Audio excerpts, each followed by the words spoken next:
بسم اللہ الرحمن الرحیم۔ محترم ناظرین کرام، یہ آج کا ہمارا 12واں لائیو سوال جواب سیشن ہے۔ اللہ تبارک و تعالیٰ سے دعا کرتے ہیں کہ اللہ تبارک و تعالیٰ اسے خیر و خوبی کے ساتھ پایۂ تکمیل تک پہنچائے۔ اور آج کی اس مجلس کے اندر جو ہم علم سیکھنے کی کوشش کر رہے ہیں، دینی مسائل، شرعی مسائل، کتاب و سنت کو، شریعت کو، اسلامی مسائل کو، چیزوں کو جو ہم سیکھ ہیں، تو اللہ تبارک و تعالیٰ ان کو سیکھ کر کے ان کے مطابق عمل کی توفیق نصیب فرمائے۔ اللہ تبارک و تعالیٰ ہمارے اس سیکھنے سکھانے کو جو ہے باعث سعادت بنائے، آمین ثم آمین۔ تو آج کا یہ لائیو جو ہے 12واں سوال جواب ہے، اور دین کے تعلق سے جو بھی مسئلے مسائل ہیں ان کو آج ہم سیکھیں گے۔ اس کے اندر پہلا ایک سوال جو میں کر لیتا ہوں، وہ سوال جواب یہ ہے، کسی آدمی نے پوچھا ہے کہ خنزیر کے بارے میں یہ مشہور ہے کہ خنزیر نے، سور بھی جس کو کہا جاتا ہے، اللہ تبارک و تعالیٰ سے یہ دعا کی تھی کہ یا اللہ مجھے انسان بنا دے۔ زکریا علیہ السلام علیکم، جی وعلیکم السلام، تو کہ مجھے انسان بنا دیجئے۔ تو اللہ تعالیٰ نے کہا کہ انسان تو بنا دیں گے لیکن مسلمان نہیں بنائیں گے۔ خنزیر سے یہ کہا کہ انسان تو بنا دیں گے لیکن مسلمان نہیں بنائیں گے۔ تو خنزیر کے تعلق سے یہ ایسا سننے میں آتا ہے، لکھا ہوا آتا ہے، تو کیا آیا اس کی حقیقت ہے یا نہیں ہے، تو اس کا کیا مسئلہ ہے؟ تو اس کا جواب یہ ہے کہ ایسا کچھ نہیں ہے، یہ سب جہالت کی باتیں ہیں۔ ایسا نہیں ہے کہ خنزیر نے جو ہے اللہ سے یہ کہا ہو، اللہ نے یہ کہا ہو کہ نہیں تمہیں مسلمان نہیں بنائیں گے۔ اللہ تعالیٰ تو ہر چیز پر قادر ہیں۔ اصل میں خنزیر خنزیر ہی ہے، اللہ تبارک و تعالیٰ نے اسے اسی شکل میں پیدا فرمایا۔ اور پھر تمام جانور جو اللہ تبارک و تعالیٰ نے پیدا فرمائے ہیں، محتشم پاشا السلام علیکم، جی وعلیکم السلام ورحمۃ اللہ۔ اچھا جی، تو اللہ تبارک و تعالیٰ نے جتنے بھی جانور پیدا فرمائے ہیں، تو اللہ تبارک و تعالیٰ کا ایک خاص مصلحت ان کے ساتھ میں ہے۔ مثال کے طور پہ اللہ تبارک و تعالیٰ نے چوہے بنائے ہیں، تو اس وجہ سے کہ وہ گھر کے اندر جو کیڑے مکوڑے ہوتے ہیں ان کو کھا جاتے ہیں۔ بلی بنائی ہے، وہ چوہے کو کھا جاتی ہے۔ کتا بنایا ہے، وہ بلی کو کھا جاتا ہے۔ پھر کتا اس لیے بنایا ہے کہ وہ گندگی کھاتا ہے، اور اس لیے بھی بنایا ہے کہ وہ گھروں کی جانوروں کے جو ہمارے ریوڑ ہوتے ہیں، بھینس، بیل، بکریاں وغیرہ، ان کی حفاظت کرتا ہے۔ تو اللہ تبارک و تعالیٰ نے ہر چیز کو کسی نہ کسی خاص مصلحت کے لیے پیدا فرمایا۔ تو خنزیر کا بھی مقصد ہے، اور خنزیر کا ایک مقصد تو یہ ہے کہ وہ گندگی کھاتا ہے۔ بہت ساری گندگی ہے جو خنزیر کھا جاتا ہے، تاکہ دنیا سے گندگی کا خاتمہ ہو جائے۔ تو اس وجہ سے اللہ تبارک و تعالیٰ نے خنزیر کو خنزیر ہی کی شکل میں پیدا کیا۔ ایسا نہیں ہے کہ اس نے دعا کی تھی۔ بہت سارے لوگ یہ کہتے ہیں کہ یہ حضرت موسیٰ علیہ السلام کے زمانے کا واقعہ ہے، تو اس کی بھی کوئی سند نہیں ہے۔ یہ سب بے سر و پا کی باتیں ہیں، جن کا نہ سر ہوتا ہے نہ پیر ہوتا ہے۔ لوگ پتہ نہیں کہاں کہاں سے باتیں لے کر کیا جاتے ہیں۔ تو ایسا نہیں ہے، خنزیر خنزیر ہی ہے۔ اللہ تبارک و تعالیٰ سے اس کا سوال کرنا اور پھر اللہ کا یہ جواب دینا کہ انسان تو بنا دیں گے۔ سوچنے کی بات یہ ہے کہ خنزیر نہ کہ یہ انسان والی یہ دعا ہی کیوں کی، یا یہ فرمائش ہی کیوں کی، یہ تو سمجھ سے باہر ہے۔ بولے اللہ تبارک و تعالیٰ نے جس چیز کو جس صورت میں پیدا فرما دیا، تو کسی کی مجال نہیں ہے کہ وہ اللہ تعالیٰ سے سوال کرے یا کہے کہ مجھے یہ شکل پسند نہیں ہے، دوسری شکل میں پیدا فرمائے، یا مجھے کچھ اور بنا دیں۔ تو اس لیے یہ من گھڑت باتیں ہیں، گھڑی ہوئی باتیں ہیں، ان کا شریعت سے کوئی تعلق نہیں ہے۔ بس لوگوں میں بے سر و پیر کی باتیں مشہور ہو گئی ہیں، ایسا کچھ نہیں ہے۔ تو یہ تھا ایک سوال۔ اچھا، ابھی اور دیکھ لیتے ہیں کہ اور کیا کیا یہ کہہ رہے ہیں۔ جی، زکریا علیہ السلام علیکم، جی وعلیکم السلام۔ ہماری نبی مغرب اور عشاء 2 رکعات سنت نماز میں کون سی سورہ پڑھتے ہیں؟ اچھا، ہمارے نبی، کوئی نبی نہیں ہوتا، نبی ہوتا ہے، با کے ساتھ آئے گا، NABI، نبی علیہ السلام۔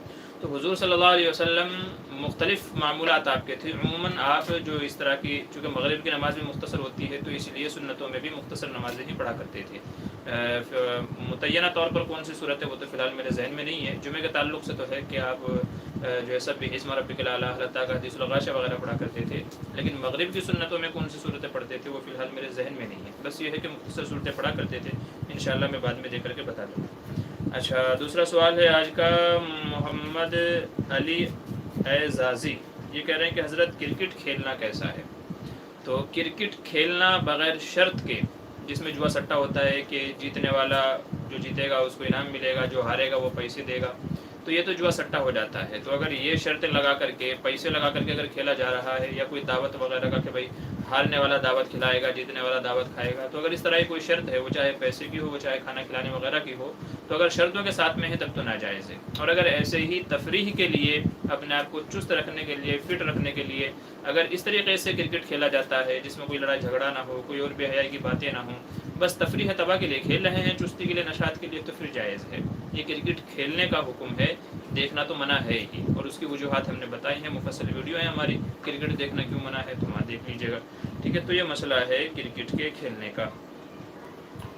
مفتی سہیل بادھا قاسمی، سورہ کافرون اور سورہ اخلاص مکمل سوال آپ نے اچھا جی شکریہ، جزاک اللہ. اچھا، آپ نے سوال کا جواب دیا ہے جو انہوں نے پوچھا ہے زکریا عالم نے کہ حضور صلی اللہ علیہ وسلم مغرب کی سنتوں میں کون سی 2 رکعتیں پڑھتے تھے. اچھا جی مفتی صاحب شکریہ، جزاک اللہ. جی بھائی سن لیجیے زکریا عالم صاحب کے سورہ کافرون اور سورہ اخلاص، یہ 2 صورتیں حضور صلی اللہ علیہ وسلم مغرب کی صورتوں میں پڑھا کرتے تھے. جزاک اللہ خیر، بر وقت جو ہے مسئلے میں جو ہے یاد دہانی کے لیے. اچھا، محمد علی اعزازی یہ پوچھ رہے ہیں حضرت فیض اللہ کے معنی کیا ہیں؟ جی فیض اللہ اس کے معنی رہے گا اللہ کا فیض. فیض کے معنی برکت بھی ہوتی ہے، رحمت بھی ہوتی ہے، اللہ کا فضل و کرم وغیرہ بھی ہوتا ہے، اللہ کی طرف سے عطا بھی ہوتی ہے، سخاوت بھی ہوتی ہے، یہ سارے معنی آتے ہیں. تو فیض اللہ کا مطلب ہو جائے گا اللہ کا فیض، اللہ کی عطا، اللہ کی جود و سخا، یہ معنی ہو جائیں گے. اچھا، رفیع اللہ السلام علیکم. جی وعلیکم السلام ورحمۃ اللہ وبرکاتہ. اس کے علاوہ شافید انصاری السلام علیکم. جی وعلیکم السلام ورحمۃ اللہ وبرکاتہ. سید زبیر، ریئل اسٹیٹ بزنس کر کے پیسہ کمانا صحیح ہے یا نہیں؟ دیکھیں کاروبار کوئی بھی ہو اس میں شرط یہ ہے کہ کاروبار حلال ہو. ٹھیک ہے، زمین کا لینا دینا بیچنا خریدنا یہ تمام چیزیں جائز ہیں. شرط یہ ہے کہ اس میں ایمانداری برتی جائے اور جو سامنے والی پارٹی ہے اس کو صحیح باتیں بتائی جائیں، اپنا جو بھی نفع ہے وہ بتا دیا جائے، ایک طرف سے لے یا دونوں طرف سے لیں، جسے دلالی بھی کہا جاتا ہے، کمیشن بھی کہا جاتا ہے. تو یہ تمام چیزیں بالکل واضح طور پر بتا دی جائیں کہ بھئی یہ معاملہ ہے، اتنی پراپرٹی ہے، یہ زمین ہے، ایسا ہے ویسا ہے. تو اس تعلق سے جتنی بھی وضاحتیں ہیں تو مکمل کھول کر کے بیان کر دی جائیں، کسی قسم کا کوئی اس کے اندر دھوکہ دھڑی نہ ہو، تو پھر انشاءاللہ یہ تمام چیزیں جائز ہیں. اچھا، یہ کون ہے؟ عاطف اسلم السلام علیکم مفتی صاحب. جی وعلیکم السلام. اللہ تو سب جانتے ہیں، کون جہنم میں جائے گا، پھر حساب کتاب کیوں کیا جائے گا، یہاں تک کہ اللہ کے فیصلے سے کوئی انکار بھی نہیں کر سکتا. جی اللہ تبارک و تعالیٰ کا تو سب معلوم ہے، لیکن دیکھیے ہم انسان جو ہیں وہ ایک دوسرے کو دیکھ کر کے آگے بڑھنے کی یا پیچھے ہٹنے کی کوشش کرتے ہیں. آج دنیا میں معاملات میں دیکھ لیجیے، ہم میں سے ہر ایک کی کوشش یہ ہے کہ میں فلاں سے آگے بڑھ جاؤں، فلاں سے آگے بڑھ جاؤں. تو اللہ تبارک و تعالیٰ نے حساب و کتاب اس لیے رکھا ہے تاکہ آدمی کو تمام چیزیں بتا کر کے کہ بھئی یہ جنتی راستہ ہے، یہ جہنمی راستہ ہے، تمام چیزیں بتا دی تھی.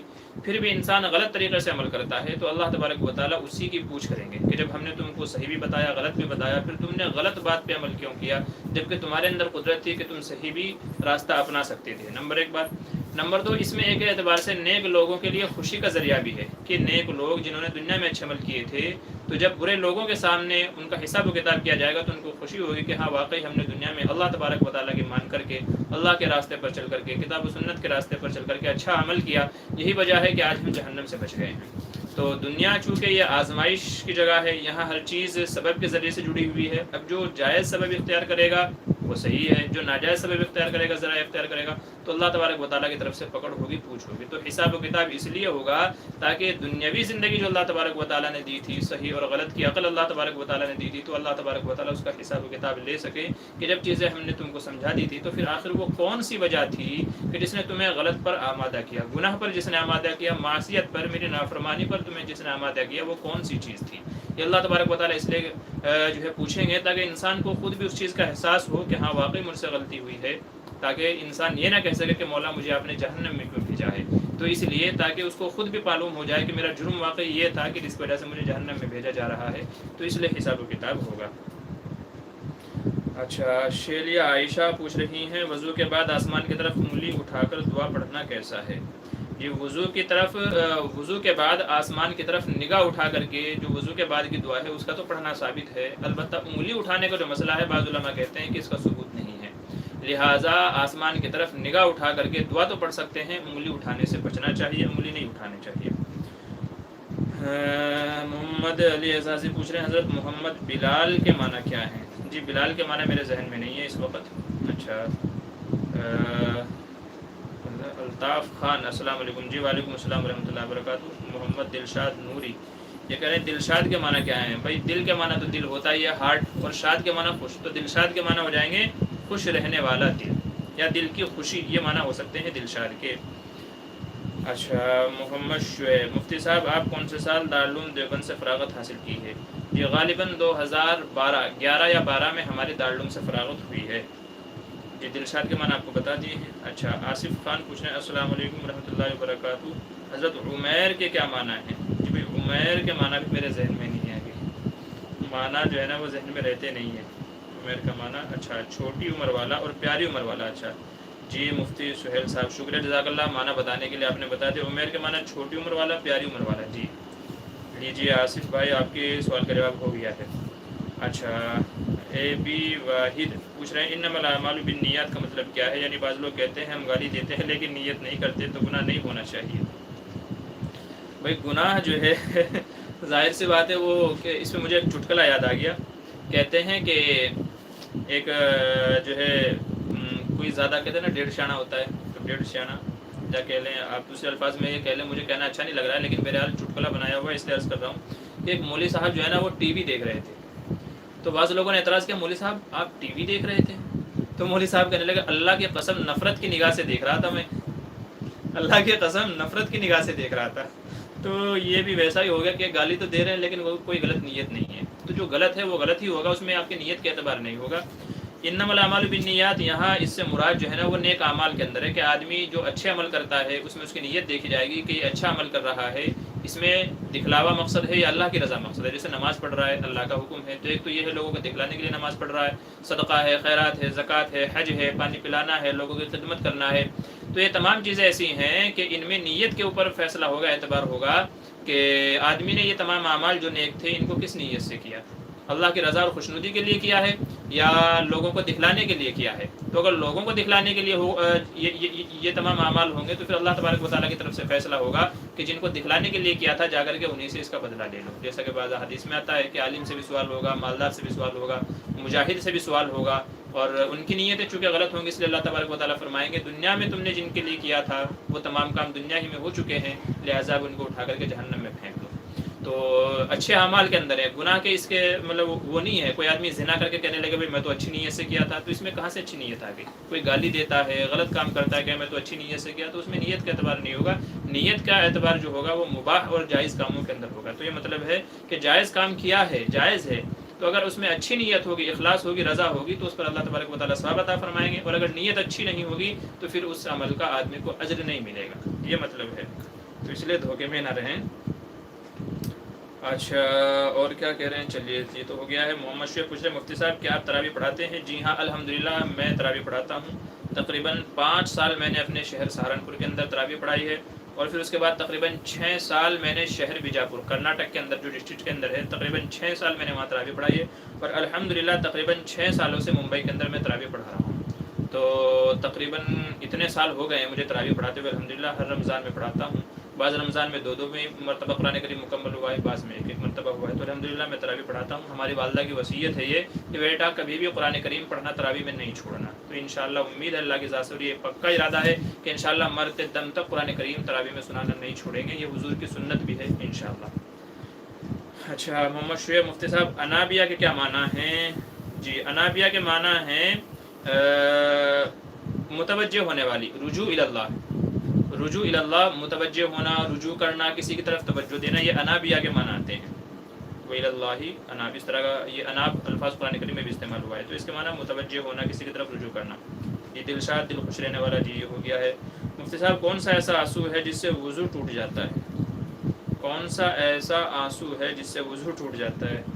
تو شاید کوئی ایسا مطلب جس آنسوؤں کے اندر خون کے قطرات آ جائیں, جس اس کے اندر خون کے قطرات آ جائیں تو شاید اس سے ٹوٹ جائے گا. اس کے علاوہ اگر کوئی اور آپ کے ذہن میں ہو سوال تو اس کا مجھے علم نہیں ہے, مجھے تو یہی ذہن میں آ رہا ہے فی الحال. اچھا دینی تعلیم یہ پوچھ رہے ہیں السلام علیکم. جی وعلیکم السلام. شرف الدین نصیر الدین کے معنی کیا ہیں؟ میں چمپارن سے ہوں. اچھا شرف الدین, شرف کے معنی تو عزت کے ہیں, تو شرف الدین تو دین کی عزت, دین کی تعظیم ہو جائے گا. اور نصیر الدین, نصر الدین, نصر الدین یا نصیر الدین تو نصر کے معنی مدد کے آتے ہیں، تو نصر الدین یا نصیر الدین دین کی مدد، یہ معنی ہو جائیں گے۔ ندیم اختر السلام علیکم، کرسی پر بیٹھ کر نماز پڑھنے والا سامنے میز رکھ کر اس پر سجدہ کر سکتا ہے چونکہ اس کے گھٹنے میں شدید درد ہے؟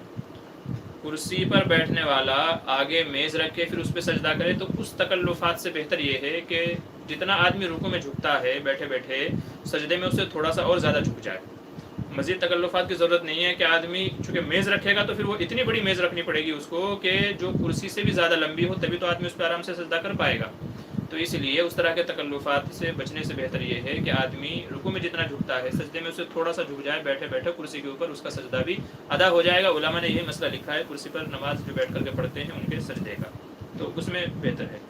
آصف خان مفتی سہیل کیا کہہ رہے ہیں؟ اچھا، حسیب کے معنی، ارے آپ نے آج کیا آپ نام کے معنی ہی پوچھتے رہیں گا۔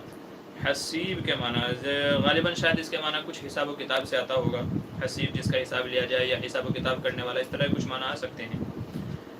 اچھا، عبد الحسیب پوچھ رہے ہیں تبلیغ حضرات مدرسے کے طالب علم اور اساتذہ کو بری نگاہوں سے دیکھتے ہیں اور ان کے اس میں منہمک رہنے کو صحیح تصور نہیں رکھتے، تو کیا یہ صحیح ہے؟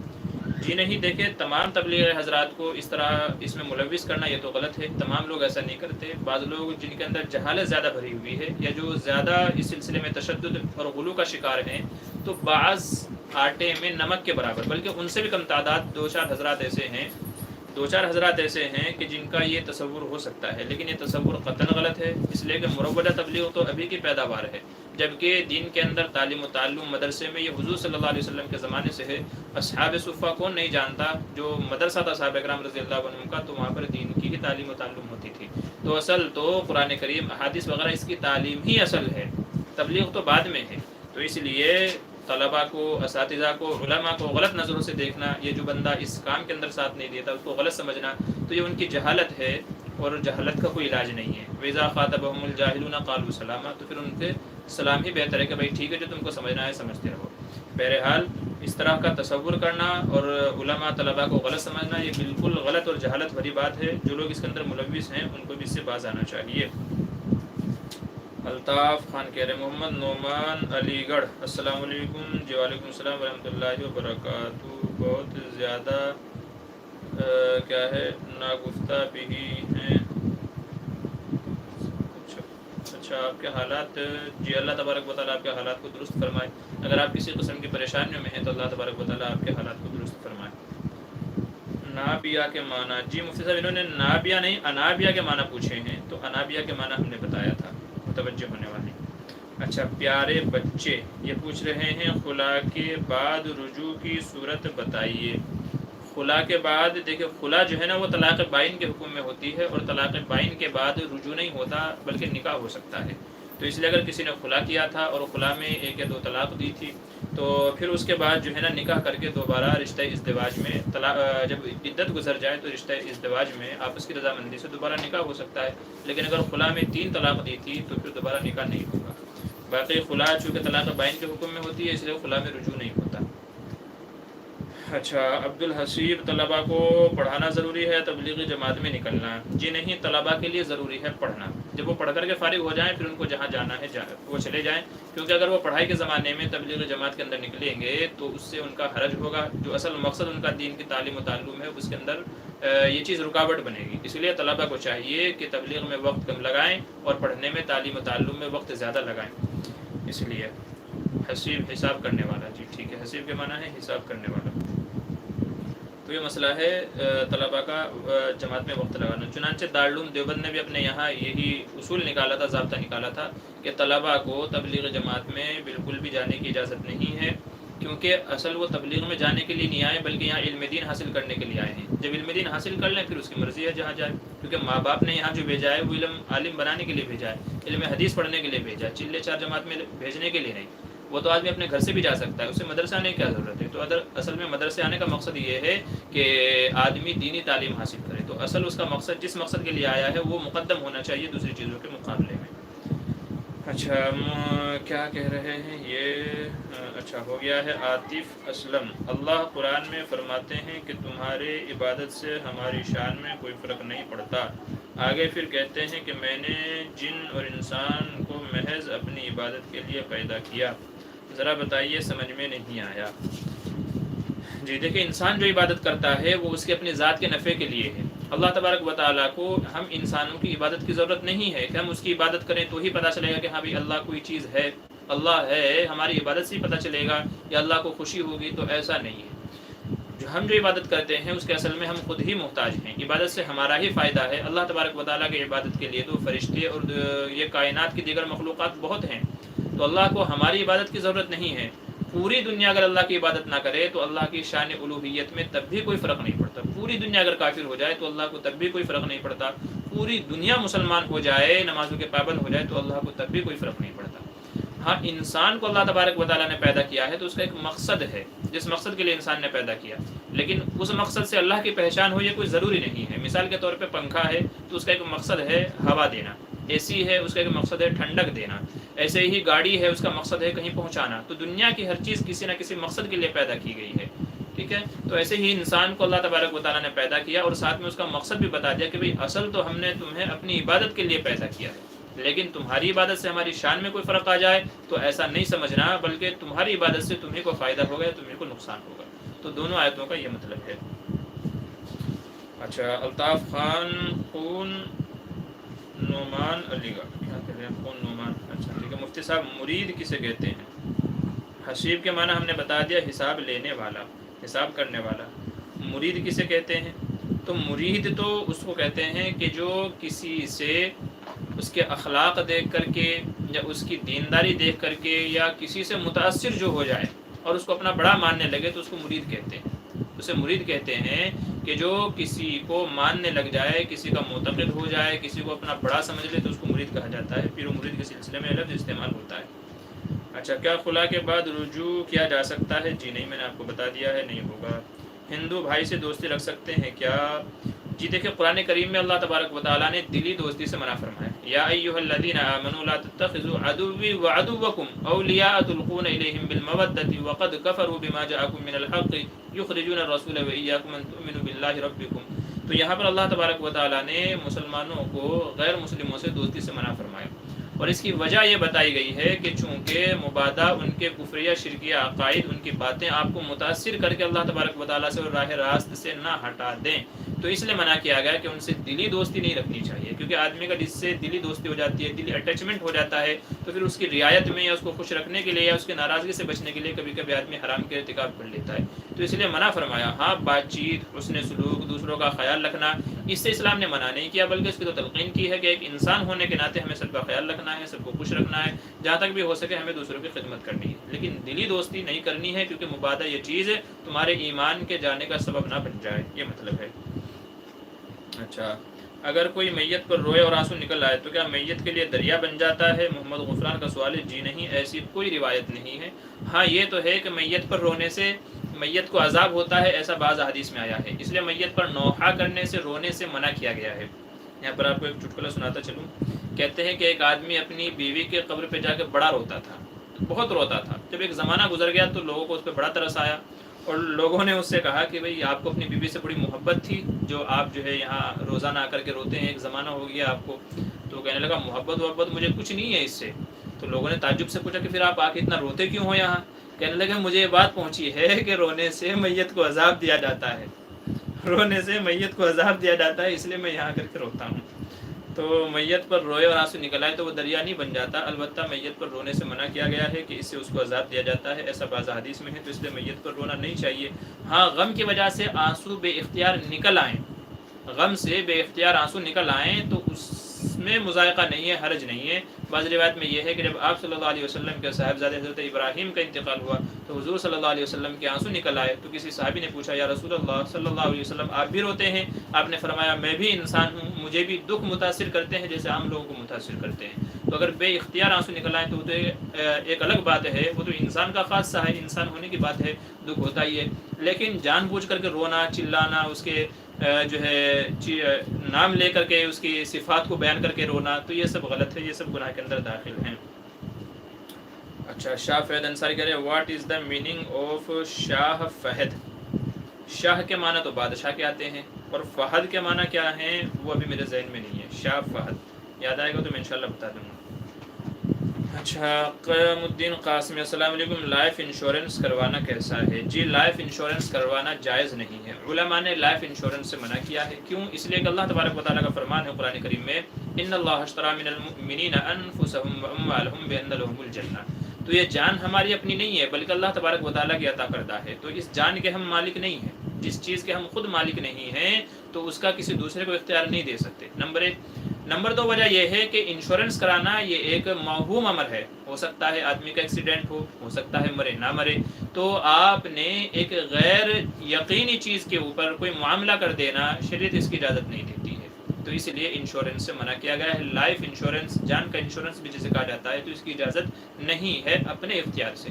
ہاں اگر کوئی ملک ایسا ہے، کوئی جگہ ایسی ہے کہ جہاں پر رہنے کے لیے یہ چیز لازمی اور ضروری ہو، اس کے بغیر چارہ ہی نہ ہو، جیسے کہ بعض یورپی ممالک کے اندر ہے کہ وہاں آپ کو اپنی جان کا انشورنس کروانا ہی پڑے گا اگر آپ کو وہاں رہنا ہے، نہیں تو وہاں آپ کو رہنے نہیں دیا جاتا، تو اگر کہیں پر ایسی مجبوری آ جائے تو پھر مجبوری میں اجازت ہوگی، لیکن جہاں پر ایسی مجبوری نہیں ہے تو اپنے اختیار سے اپنی جان کا انشورنس کروانا یہ جائز نہیں ہے۔ مولانا سعد صاحب کے بارے میں آپ کی کیا رائے ہے؟ یونیک یہ پوچھ رہے ہیں جی، لائیو سوال جواب میں ہی شاید ایک یا دو سیزن پہلے، ایک یا دو ہفتے پہلے کسی نے ان کے بارے میں سوال کیا تھا، تو وہاں پر میں نے جواب دے دیا تھا، میں اب اس کو دہرانا پسند نہیں کروں گا، آپ وہاں دیکھ لیجیے گا، ٹھیک ہے، وہاں انشاءاللہ آپ کو جواب مل جائے گا۔ جی حسیب، حساب کرنے والا، جی اللہ کے صفاتی ناموں میں سے ہے اس لیے عبد لگا دینا چاہیے، عبد الحسیب، جی بالکل صحیح کہہ رہے ہیں مفتی سہیل صاحب، حسیب کے ساتھ میں عبد لگا دینا چاہیے کیونکہ یہ اللہ کی صفت ہے، تو اصل میں عبد الحسیب بولنا چاہیے، یہی صحیح ہے۔ دینی تعلیم، مباشرت کب اور کیسے کریں؟ کئی دن کے بعد، ہفتے میں یا مہینے میں؟ مباشرت آدمی کی طاقت کے اوپر ہے، مباشرت آدمی کی طاقت کے اوپر ہے، جتنے اس کو طاقت دی ہے تو اس حساب سے کرے، کوئی روزانہ کرنا چاہے، روزانہ کی طاقت ہے تو وہ کر لے، لیکن اطباء ڈاکٹر لوگ یہ کہتے ہیں کہ ایک لمبا گیپ دینے کے بعد میں مباشرت کرنی چاہیے، بیوی سے ہم بستری اور صحبت جو ہے تو وہ ایک تھوڑا گیپ دے کر کے کرنا چاہیے، کیونکہ اس میں مزہ زیادہ آتا ہے، لذت زیادہ آتی ہے۔ ایسے ہی کیا ذوالغبن تزدد حبن، اس طرح کا ایک مقولہ بھی عربی کا کہ بھئی تھوڑا گیپ دے کر کے ملا کرو تو اس سے محبت بڑھتی ہے۔ نیز ڈاکٹر لوگ یہ بھی کہتے ہیں کہ چونکہ یہ کہہ لیجئے جو عورت کی شرمگاہ ہے وہ ایک ربڑ کے مانند ہے، تو کچھ وقت کے بعد میں وہ سخت ہو جاتی ہے، ٹائٹ ہو جاتی ہے، تو اگر آپ ایک وقت کے بعد میں اگر مباشرت کریں گے تو آپ کو زیادہ لذت ہوگی بالمقابل اس کے کہ آپ روز روز کریں، تو اس سے آپ کو بدن کے اندر جو ہے کمزوری بھی پیدا ہو جائے گی اور آپ کو مزہ بھی اس میں آنا بند ہو جائے گا، تو اس لیے بہتر یہ ہے کہ آپ یا تو ہفتے میں ایک بار، اگر زیادہ ہی آپ کو ہوتا ہے ہفتے میں، نہیں تو 15 دن میں یا تو مہینے میں، بہرحال وہ تو آپ کی طاقت کے اوپر ہے، میں تو مشورہ دے سکتا ہوں جیسا کہ ڈاکٹر لوگ کہتے ہیں، تو ہفتے میں ایک بار، کسی کو اس سے بھی زیادہ ہے تو 3 دن میں ایک بار، لیکن اس سے زیادہ کر کے اپنی جان کے اوپر ظلم نہ کریں۔ اور یہاں پر ایک چٹکلا آپ کو سناتے ہوئے چلوں تو وہ کہتے ہیں کہ ایک بندے کی شادی ہوئی، بیوی اب پاس ہی نہ آنے دے ان کو، تو وہ بڑے پریشان ہو گئے کہ بیوی پاس نہیں آنے دیتی، کہتی چھی چھی گندی بات، چھی چھی گندی بات، یہ چیز نہیں کریں گے ہم، تو آدمی بڑا پریشان ہوا، تو کسی مولانا کے پاس گیا کہ جی پریشان ہو گیا ہوں، بیوی پاس ہی نہیں آنے دیتی، میں کیا کروں؟ تو مولانا صاحب نے اس سے یہ کہا کہ بھئی ایسا ہے، بیوی سے جا کے یہ کہیں کہ باولی یہ کوئی گندا کام نہیں ہے، بلکہ یہ ایسا ہے جیسے کافر کو قتل کرنا، بیوی سے مباشرت کرنا ایسا ہے جیسا کہ ایک کافر کو قتل کرنا، تو بیوی راضی ہو گئی، اچھا اتنا بڑا ثواب کا کام ہے، بیوی راضی ہو گئی۔ اب جب لذت آئی، لطف آیا، تو ایک ہی رات میں 1 بار ہوا، 2 بار ہوا، 3 بار ہوا، اتنی بار ہو گیا، چوتھی بار پھر بیوی تیار ہو گئی، بولے آؤ پھر ایک اور جو ہے کافر کو قتل کرتے ہیں۔ اب جو شوہر تھا اس کی ہمت جواب دے گئی، کہنے لگے تو کافر کو قتل کرنے کے چکر میں آج یہ مسلمان قتل ہو جائے گا، کافر کو قتل کرنے کے چکر میں آج یہ مسلمان جو ہے قتل ہو جائے گا، اس لیے رہنے دیں۔ تو مباشرت اور ہم بستری کا جو تعلق ہے وہ آدمی کا اپنی صحت کے اعتبار سے، اس لیے صحت کا خیال رکھیں، زندگی پڑی ہے کرتے ہی رہیے گا، بہرحال معاف کیجیے گا اگر کچھ الفاظ جو ہے ویسے نکل جائیں جو شرعی اعتبار سے مناسب نہ ہوں، تو بہرحال۔ محمد ہارون تیاگی، السلام علیکم مفتی صاحب، آپ ممبئی میں موجود ہیں یا نہیں؟ جی وعلیکم السلام، الحمدللہ جی ممبئی میں ہی موجود ہیں، ہم آ گئے تھے، سفر سے جو ہمارا تھا ہو گیا۔ اچھا، عبداللہ منیار پوچھ رہے ہیں ٹائم ٹیبل کس طرح بنانا ہے، رہنمائی فرمائے مفتی صاحب۔ جی یہ تو تقویم دیکھ کر کے، ویسے آج کل تو ڈیجیٹل گھڑی آ گئی ہیں، پرانی جو علماء نے جنتریاں قائم کی ہیں تو ان میں کچھ اصول و ضوابط لکھے ہیں، وہ کیا ہیں فی الحال تو میرے ذہن میں نہیں ہیں، لیکن جو پرانی جنتریاں ہیں، رحیمی جنتری، دوامی جنتری، اور یہ تقویم اور وہ تقویم، جو کیلنڈر ہیں، تو جو اصول و ضابط علماء نے لکھے ہیں ان کو سامنے رکھ کر کے آپ بھی کوئی نئی جنتری یا ٹائم ٹیبل جو ہے طے کر سکتے ہیں، یہ تو اس کا ہو گیا مسئلہ. اور اگر آپ یہ پوچھنا چاہ رہے ہیں کہ بھئی نماز کا ٹائم ٹیبل کیسے متعین ہونا چاہیے، تو اس کے لیے بہتر یہ ہے کہ نماز اور اذان دونوں کے درمیان میں اتنا وقفہ جو ہے رکھنا چاہیے کہ اگر کوئی آدمی ضروریات سے فارغ ہونا چاہے تو ہو جائے، جس کو ہمارے دیار میں 15 منٹ سے لے کر کے آدھے گھنٹے تک کا کہا جاتا ہے. تو عام نمازوں کے درمیان میں 15 منٹ سے لے کر کے آدھے گھنٹے کا وقفہ ہوتا ہے، جو بہت ہوتا ہے کہ آدمی نہانا چاہے تو نہا بھی سکتا ہے، ضروریات سے فارغ ہونا چاہے تو ہو سکتا ہے. تو یہ نمازوں کے ٹائم ٹیبل اس طریقے سے آپ متعین کر سکتے ہیں. ندیم اختر پوچھنا حضرت پانی 3 گھونٹ میں پینا سنت ہے کیا؟ پانی چوس چوس کر بھی پینا سنت ہے، یعنی گٹا گٹ نہیں پینا چاہیے. جی پانی کو 3 گھونٹ میں پینا چاہیے، یہ سنت ہے. جہاں پر سنتوں کا بیان آتا ہے پانی کی تو وہاں پر یہ بھی آتا ہے 3 گھونٹ میں پینا، بیٹھ کر کے پینا، دیکھ کر کے پینا. ٹھیک ہے، تو یہ سنتیں آتی ہیں. بسم اللہ پڑھ کر کے پینا، پینے کے بعد الحمدللہ پڑھنا، تو یہ سنتیں آتی ہیں.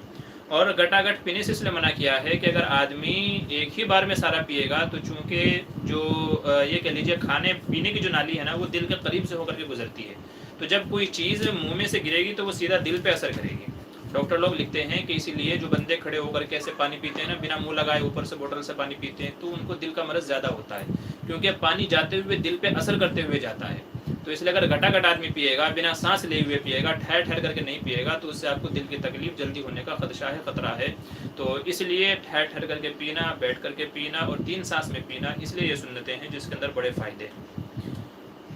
اچھا اور کیا؟ السلام علیکم. پیری مریدی کیا ہے؟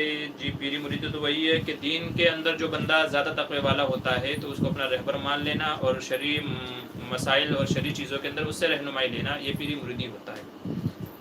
اچھا عبدالحسیب، کیا علماء کا اس دور میں مدارس سے جڑنا صحیح نہیں ہے بلکہ جماعت میں نکلنا ضروری ہے؟ لگتا ہے آپ جماعت والوں پہ کھار کھائے ہوئے بیٹھے ہیں. نہیں ایسا نہیں ہے. دیکھیے علماء کو اپنا کام کرنا چاہیے. علماء کا کام ہے لوگوں کے اندر دین سکھانا، مسئلے مسائل بتانا، امت کو حلال و حرام بتانا، ان کی رہبری کرنا. اور جماعت والوں کا کام ہے کہ لوگوں کو نہ مسجدوں میں لے کر کے آنا، اللہ کا تعارف کرانا، اللہ سے جوڑنا. تو یہ جماعت والوں کا کام ہے. تو علماء کو اپنا کام کرتے رہنا چاہیے، جماعت والوں کو اپنا کام کرتے رہنا چاہیے. نہ جماعت والوں کو علماء کی توہین کرنی چاہیے یا ان کو اس سلسلے کے اندر زور دینا چاہیے کہ اس کام کے اندر جڑیں، اسی میں لگیں، یہی حق ہے. اور نہ ہی علماء کو ان کے اوپر کوئی الحمدللہ علماء تو نہیں کرتے جماعت والوں کی برائیاں، وہ تو نہیں کرتے، بلکہ وہ تو اور ان کا دفاع کرتے ہیں جماعت والوں کا. البتہ بعض جو کج فہم لوگ ہوتے ہیں جماعت میں، کچھ لوگ ہوتے ہیں اس طرح کے جو علماء کی برائی بیان کرتے ہیں، تو ان کو اس سے جو ہے اس سے بچنا چاہیے. ٹھیک ہے. دینی تعلیم آپ کون سے دن کو آن لائن آتے ہیں؟ اچھا جی اتوار کو، ہر اتوار کو مغرب کے بعد 7 بجے سے لے کر کے 1 گھنٹے تک ہمارا یہ لائیو پروگرام رہتا ہے جس میں دینی مسائل کا سلسلہ رہتا ہے. اچھا محمد دلشاد نوری، کیا حضور صلی اللہ علیہ وسلم پر بھی حج کرنا فرض تھا؟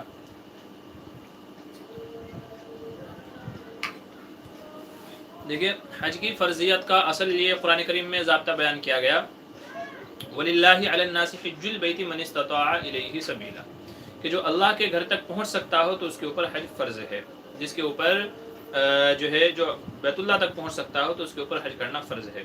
تو حضور صلی اللہ علیہ وسلم نے اپنی زندگی میں نبوت کے بعد صرف 1 مرتبہ حج کیا ہے، کیونکہ آپ صلی اللہ علیہ وسلم کے پاس مشغولیات اور مصروفیات اس قدر تھی کہ آپ حج نہیں کر پائے. اگرچہ حج کی فرضیت غالباً سن جو ہے 9 ہجری میں ہو گئی تھی، غالباً سن 8 یا 9 ہجری میں ہو گئی تھی، مگر آپ حج نہیں کر پائے. عمرے آپ نے کئی کیے ہیں، تو چونکہ مصروفیات آپ کی اتنی تھی تو اس وجہ سے آپ نے حج نہیں فرمایا ہے. بلکہ چونکہ راستے کی رکاوٹیں اور دوسری چیزیں موانع ایسی تھی کہ جن کی وجہ سے آپ حج نہیں کر پا رہے تھے. سن 10 ہجری میں آپ نے 1 حج کیا ہے، اور حجۃ الوداع جس کو کہا جاتا ہے، آپ نے اس موقع پر خطبہ دیا اور بہت ساری امت کو تعلیم دی ہے. بہرحال تو آپ نے 1 حج کیا ہے. اچھا ندیم اختر پوچھ رہے ہیں حضرت زن مریدی کیا ہوتا ہے؟ تو زن مریدی کہتے ہیں جو ہے جسے دوسرے الفاظ میں کہہ لے جورو کا غلام، عورت کا غلام. زن جو ہے وہ عورت کو کہا جاتا ہے. تو زن مریدی کا مطلب یہ ہوتا ہے کہ بندہ اپنی بیوی کی بات بہت مانتا ہے، تو بیوی کا غلام، جورو کا غلام، اسے دوسرے الفاظ میں زن مریدی کہا جاتا ہے. وہ کہتے ہیں کہ ایک جگہ مجلس لگی ہوئی تھی تو ایک صاحب آئے جو دیکھنے میں بڑے اللہ والے معلوم ہو رہے تھے. تو کسی نے پوچھا بھائی آپ کس کے مرید ہیں؟ تو انہوں نے کہا کہ میں اپنے پیر صاحب کا نام ایسے نہیں بتاؤں گا. گئے، اٹھ کر کے گئے، وضو کیا، آ کر کے 2 رکعت پڑھی. اب سب لوگ انتظار میں ہیں کہ بھئی یہ آخر کس اللہ والے سے بیعت ہیں جو اپنے پیر صاحب کا نام بغیر وضو کے نہیں بتانا چاہ رہے. تو گئے، وضو کیا، 2 رکعت نماز پڑھی اور پھر آ کر کے کہا کہ میں اپنی بیوی کا مرید ہوں. لوگوں نے کہا آ جاؤ تم بھی ہمارے ہی بھائی ہو. تو زن مرید کا مطلب یہ ہوتا ہے کہ جو اپنی بیوی کی بات زیادہ مانے اس کو زن مرید کہا جاتا ہے. اچھا، خون کے آنسو سے وضو ٹوٹ جاتا ہے، یہ تو میں بتا ہی چکا ہوں کہ یہ تھا میرے ذہن میں۔ اچھا، شاہ فہد انصاری کہہ رہے ہیں حضرت پلیز ڈسکرائب دا حدیث in which is describe that at the time of قیامت there will be mountain of gold and every one will run there to achieve that please. جی، آپ نے جو یہ ایک حدیث کا حوالہ مانگا ہے کہ حضور مطلب قرب قیامت میں سونے کا ایک پہاڑ ظاہر ہوگا، بہرحال یہ روایت اپنی جگہ ہے، بعض علماء نے جو قرب قیامت کے نشان بتائے ہوئے ہیں تو وہاں آپ دیکھ لیجیے گا۔ فی الحال حدیث کا حوالہ میرے ذہن میں نہیں ہے تو اس لیے میں نہیں بتا پاؤں گا، لیکن سیاہ ستہ میں یا اور دوسری کتابوں کے اندر بہرحال یہ شاید آپ کو روایت مل جائے گی۔ اچھا، اسلامک نالج آفیشیل پوچھ رہے ہیں نیٹ ورکنگ مارکیٹنگ یا چین مارکیٹنگ کے بارے میں وضاحت کریں۔ دیکھیے، چین مارکیٹنگ آج کل ہمارے دیار میں اس کو کہا جاتا ہے کہ ایک بندہ کسی کمپنی سے جڑتا ہے، پھر اپنے ساتھ اور دوسرے لوگوں کو اس سے جوڑتا ہے، تو جن جن لوگوں کو وہ جوڑتا ہے تو کمپنی ان کو اس کے اوپر نفع دیتی ہے، پروفٹ دیتی ہے، 100 روپے 200 روپے 500 روپے۔ تو اس کا اصول علماء نے یہ بیان کیا ہے کہ جس کو اس نے جوڑا ہے اس کا نفع لینا تو صحیح ہے، لیکن اگر جس نے اس کو جوڑا وہ کسی اور کو جوڑتا ہے تو اس تیسرے بندے کا نفع لینا اس کے لیے جائز نہیں ہے۔ تو چین مارکیٹنگ یہ جائز ہے، لیکن جس کو اس نے جوڑا ہے صرف اسی کا نفع لے سکتا ہے، جس کو اس نے نہیں جوڑا اس کا نفع نہیں لے سکتا۔ نمبر 1 بات۔ نمبر 2 بات یہ ہے کہ صرف آدمی کو اسی کمپنی میں جڑنا چاہیے کہ جس کے پروڈکٹس اور کاروبار حلال ہوں، جس کے کاروبار حلال نہ ہو تو نہ اس سے خود جڑنا چاہیے نہ کسی دوسرے کو جوڑنا چاہیے۔ تو مارکیٹنگ، چین مارکیٹنگ کا یہی مسئلہ ہے کہ کمپنی حلال ہو، پروڈکٹ حلال ہوں، چیزیں جائز ہوں، کوئی دھوکہ دڑی نہ ہو، خیانت نہ ہوتی ہو، نفع نقصان متعین ہو کیا ہے کیا نہیں ہے، تمام چیزیں متعین ہو تو پھر اس کی اجازت اور گنجائش ہوگی۔ عبد المتین پوچھ رہے ہیں ساڑی میں ہلدی لگانی چاہیے یا نہیں؟ ساڑی، اچھا شادی میں، اچھا شادی میں کہہ رہے ہیں، تو آپ نے شادی کو اتنا سادہ لکھ دیا کہ وہ ساڑی پڑھ دیا ہم نے۔ ٹھیک ہے، شادی میں ہلدی لگانی چاہیے یا نہیں مرد کو؟ جی نہیں، مرد کے لیے ہلدی لگانا نہیں ہے، ہلدی تو اس سے عورتوں کی جو اسکن جو ہے شادی میں ہلدی سے لگاتے ہیں عورتوں کو، کیونکہ اس سے جو اسکن ہوتی ہے، جو کھال ہوتی ہے، ایک تو وہ نرم ہو جاتی ہے اور اس کے اندر چمک پیدا ہو جاتی ہے، تو اس مقصد سے عورتوں کو ہلدی لگائی جاتی ہے شادی سے 1 یا 2 دن پہلے۔ مرد کو یہ ہلدی وغیرہ نہیں لگانی چاہیے، اس کو کوئی اور طریقہ اپنانا چاہیے، بلکہ مرد تو نہا لے دھو لے تو اسی سے خوبصورت لگنے لگتا ہے ماشاءاللہ۔ نیز دوسری بات یہ بھی ہے کہ آج کل ہمارے زمانے میں جو ہلدی کی جو رسمیں چل نکلی ہیں جس میں بے حیائی ہوتی ہیں، یہ اس غیر محرم کو مہندی لگا رہا ہے، ہلدی لگا رہا ہے، وہ اس غیر محرم کو ہلدی لگا رہا ہے، تو یہ تمام چیزیں ناجائز اور حرام کے اندر آ جائے گی۔ ایسے مواقع پر عورتوں کے لیے بھی لگانا جائز نہیں ہوگا، تو جہاں اس طرح کی بے حیائی ہوتی ہو، بے پردگی ہوتی ہو، غیر محرم مرد و عورت کا اختلاط ہوتا ہو، یہ اس کو لگا رہے وہ اس کو لگا رہے، تو وہاں ان کے لیے بھی اجازت نہیں ہونی چاہیے اور ان کے لیے اجازت نہیں ہوگی۔ اچھا، اسلامک نالج پوچھ رہے ہیں کیا میت کے گھر پر بیان اور دعا کروانا کیسا ہے؟ جی، میت کے گھر پر اگر فکر آخرت کے تعلق سے بیان کیا جائے کہ بھئی ہر آدمی کو جانا ہے اور ہم کو چاہیے کہ مرنے سے پہلے تمام تیاریاں کر لیں اور پھر میت کے حق میں سارے ثواب کی دعا کر لیں تو اس کی گنجائش ہے۔ اچھا، تھینکس ٹو المائٹی، السلام علیکم مفتی صاحب۔ جی وعلیکم السلام ورحمۃ اللہ وبرکاتہ۔ آپ کی شادی ہوئی ہے کیا؟ جی ہاں، ہماری شادی ہو گئی الحمدللہ، تقریباً 2 سال ہو گئے ہیں شادی کو۔ دعا کریں کہ اللہ تعالیٰ پیارے سے بچے بھی دے دیں۔ اچھا، آپ کیا کام کرتے ہیں؟ جی، مسجد میں امام بھی ہیں، پڑھاتے بھی ہیں اور اپنا یہ سوشل میڈیا پہ آپ لوگوں کی خدمات بھی انجام دیتے رہتے ہیں مسئلے مسائل کے تعلق سے۔ شیلی عائشہ پوچھ رہے ہیں فرض روزوں کی قضا کی نیت کتنے بجے تک کر سکتے ہیں؟ جی، اگر ویسے تو یہ ہے کہ آدمی جس وقت سحری میں اٹھا ہے تو سحری میں اٹھنا ہی نیت کا قائم مقام ہے۔ سحری آدمی کر رہا ہے تو اس سے کوئی پوچھے بھائی کیوں کر رہے ہو، تو جواب اس کا یہی ہوگا نا کہ بھائی روزہ رکھنا ہے مجھے اس لیے کر رہا ہوں، تو سحری میں اٹھنا ہی نیت کا قائم مقام ہو جاتا ہے۔ لیکن اگر کوئی نہیں اٹھا یا نیت کرنا بھول گیا تو پھر زوال سے پہلے تک نیت کر سکتا ہے۔ السلام علیکم ورحمۃ اللہ۔ حضرت شیخ التفسیر بننے کے لیے کیا کرنا ہوگا؟ بھائی شیخ التفسیر بننے کے لیے یہ ہے آپ کسی مدرسے میں جائیں، کسی معتبر ماہر اساتذہ کے سامنے جو ہے حدیث کی کتابیں پڑھیں، تفسیر کی جو کتابیں پڑھیں، مدارس والوں کو جو ایک نظام ہے وہ نظام پورا مکمل کریں، اور پھر آپ کو جب جو اکابرین نے تمام تفسیریں لکھی ہیں ان تمام کا آپ کو احاطہ ہو جائے گا یا اکثر کا آپ کو احاطہ ہو جائے گا یا اس سلسلے میں آپ کو مہارت حاصل ہو جائے گی، پھر آپ کو شیخ التفسیر کا لقب ملے گا کہ آپ تفسیر کے شیخ ہیں۔ کریم سید کا یہ سوال تھا۔ اچھا، محمد غفران پوچھ رہے ہیں ناپاکی کی حالت میں قرآن کی آیت پڑھ سکتے ہیں یا نہیں؟ میں نوری زیبا۔ اچھا، ناپاکی کی حالت میں قرآن کریم کی تلاوت کرنے سے منع کیا ہے، چنانچہ آپ صلی اللہ علیہ وسلم کی حدیث ہے کہ جنبی اور ناپاک آدمی اور حیض کی حالت والی جو عورت ہے، نفاس والی جو عورت ہے، تو وہ قرآن کریم کی کوئی آیت نہ پڑھے۔ تو ناپاک بڑی ناپاکی کی حالت کی بات کر رہا ہوں، جیسے ناپاک آدمی ہو گیا ہے، حیض کی حالت ہے، نفاس کی حالت ہے، تو بڑی ناپاکی کی حالت میں قرآن کریم کی تلاوت کرنا منع ہے۔ البتہ بعض علماء یہ کہتے ہیں کہ اگر آیتوں کو توڑ توڑ کر کے پڑھے، آیتوں کو توڑ توڑ کر کے پڑھے، کوئی ایسی استانی ہے، استاذ ہے جو کسی کو سکھانا چاہتی ہے قرآن کریم پڑھنا اس کے لیے ضروری ہے، تو پھر اس کا ایک طریقہ یہ بیان کیا گیا ہے کہ آیتوں کو توڑ توڑ کر کے پڑھے، جیسے الحمد للہ رب العالمین، تو اس طریقے سے آیتوں کو توڑ توڑ کر کے پڑھے، یہ ایک شکل بیان کی ہے، نہیں تو اصل تو مسئلہ یہی ہے کہ بڑی ناپاکی کی حالت میں قرآن کریم پڑھنا اور چھونا دونوں منع ہے۔ البتہ اگر چھوٹی ناپاکی ہے جسے بے وضو ہونا کہتے ہیں، تو اگر بے وضو ہے آدمی تو اس صورت میں قرآن کریم کو چھونا تو منع ہے، البتہ بائی ہارٹ حفظ پڑھنا جائز ہوگا، مرد کے لیے بھی عورت کے لیے بھی۔ داڑھی کٹوا کر نماز پڑھنا کیسا ہے؟ محمد دلشاد پوچھ رہے ہیں جی داڑھی کٹوانے کا گناہ الگ ہوگا، البتہ نماز جو پڑھ رہے ہیں تو نماز تو بہرحال درست ہوگی، چونکہ نماز تو اصل اس کا مقصد اور اس میں اصل جو منشا ہے اللہ تبارک و تعالیٰ کی وہ اخلاص ہے، تو خشوع خضوع کے ساتھ جیسے آپ کی نماز ہوگی ویسے اس کے اوپر ثواب مرتب ہوگا۔ ہاں یہ الگ بات ہے کہ آپ نے داڑھی کٹوا رکھی ہے تو اس کا گناہ آپ کو الگ ملے گا، تو داڑھی کٹوانے کا گناہ الگ ہے، نماز پڑھنے کا ثواب الگ ہے، دونوں الگ الگ چیزیں ہیں۔ اچھا یوسف قریشی، لائف انشورنس کو آپ نے منع کیا ہے لیکن میرا لڑکا اوپو میں ہے، وہاں میڈیکل انشورنس کیا ہوا ہے وہ کیسا ہے؟ دیکھیے میڈیکل انشورنس الگ ہے، لائف انشورنس الگ ہے، میڈیکل انشورنس الگ ہے، تو میڈیکل انشورنس کی بعض علماء نے اجازت دی ہے، کیونکہ آج کل بہت سارے علاج اتنے مہنگے ہو گئے ہیں کہ اگر آدمی ان کو کروانا چاہے تو نہیں کروا سکتا ہے، تو اس کے پیش نظر بعض علماء نے میڈیکل انشورنس کی اجازت دی ہے، تو اگر کہیں پر ایسا ہے یا کمپنی کی طرف سے لازم ہے کہ نہیں آپ کو کروانا ہی ہے تو پھر اس صورت میں اس کی اجازت ہوگی میڈیکل انشورنس کی، تو بعض شکلوں میں اس کی اجازت ہے، ٹھیک ہے۔ اچھا عبداللہ منیار پوچھ رہے ہیں غسل خانے میں پیشاب کرنا کیسا ہے؟ جی بعض احادیث میں غسل خانے میں پیشاب کرنے سے منع کیا ہے، اور بعض علماء یہ فرماتے ہیں کہ غسل خانے میں پیشاب کرنے سے بھولنے کی بیماری پیدا ہوتی ہے، قوت حافظہ ذہن کمزور ہوتا ہے، لیکن آج کل چونکہ ہمارے بیت الخلاء غسل خانے وغیرہ پکے ہو گئے ہیں تو جو پیشاب ہوتا ہے وہ پانی کے ذریعے سے بہہ جاتا ہے۔ بعض علماء فرماتے ہیں کہ غسل خانے میں پیشاب کرنے سے اس لیے منع کیا تھا کہ پہلے زمانے میں کچے ہوتے تھے تو جو پیشاب ہوتا تھا وہ زمین میں جذب ہو جاتا تھا، جب آدمی نہائے گا تو ظاہر سی بات ہے کہ چھینٹیں آدمی کے بدن پر آئیں گی، پیشاب کی چھینٹیں زمین سے اڑ کر کے وہ بدن پر آئیں گی، تو اس لیے علماء نے منع کیا تھا اور حدیث میں اس وجہ سے منع کیا گیا۔ لیکن اب چونکہ پکے بن گئے ہیں غسل خانے وغیرہ، تو اگر اب کوئی بندہ پیشاب کرتا ہے پھر اس کے اوپر پانی بہا دیتا ہے تو اس میں کوئی مذائقہ نہیں ہے، لیکن احتیاط بچنے میں ہی ہے کہ پیشاب نہیں کرنا چاہیے، بلکہ پیشاب وغیرہ سے فارغ ہو کر کے پھر نہانے کے لیے جانا چاہیے۔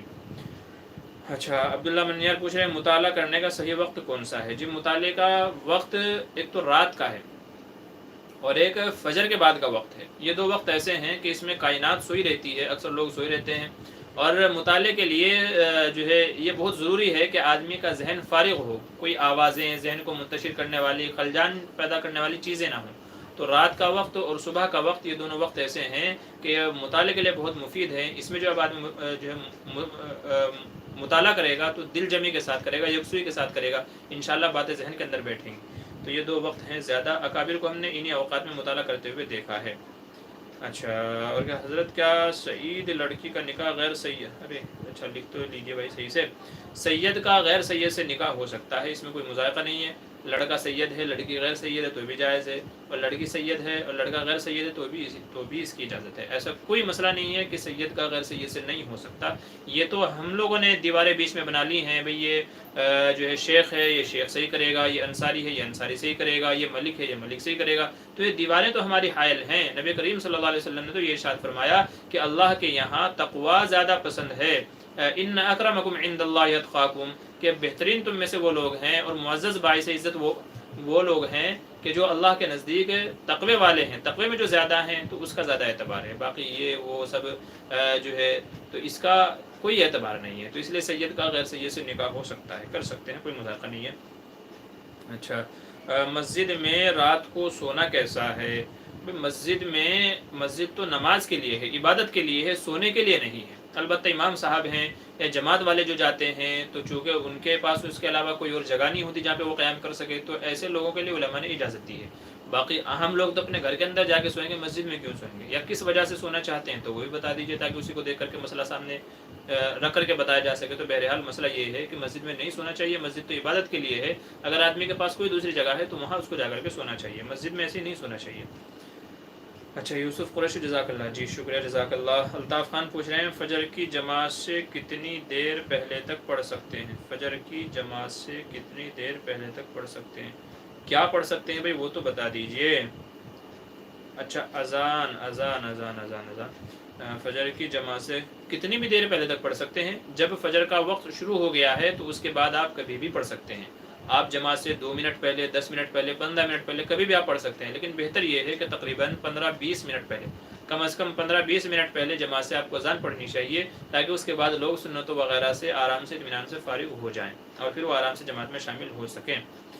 اچھا عبید بیگ پوچھ رہے ہیں ڈھیلے سے پیشاب کیا پھر نماز پڑھا دی، پانی نہیں لیا پھر نماز پڑھا دی، نماز ہوئی یا نہیں ہوئی؟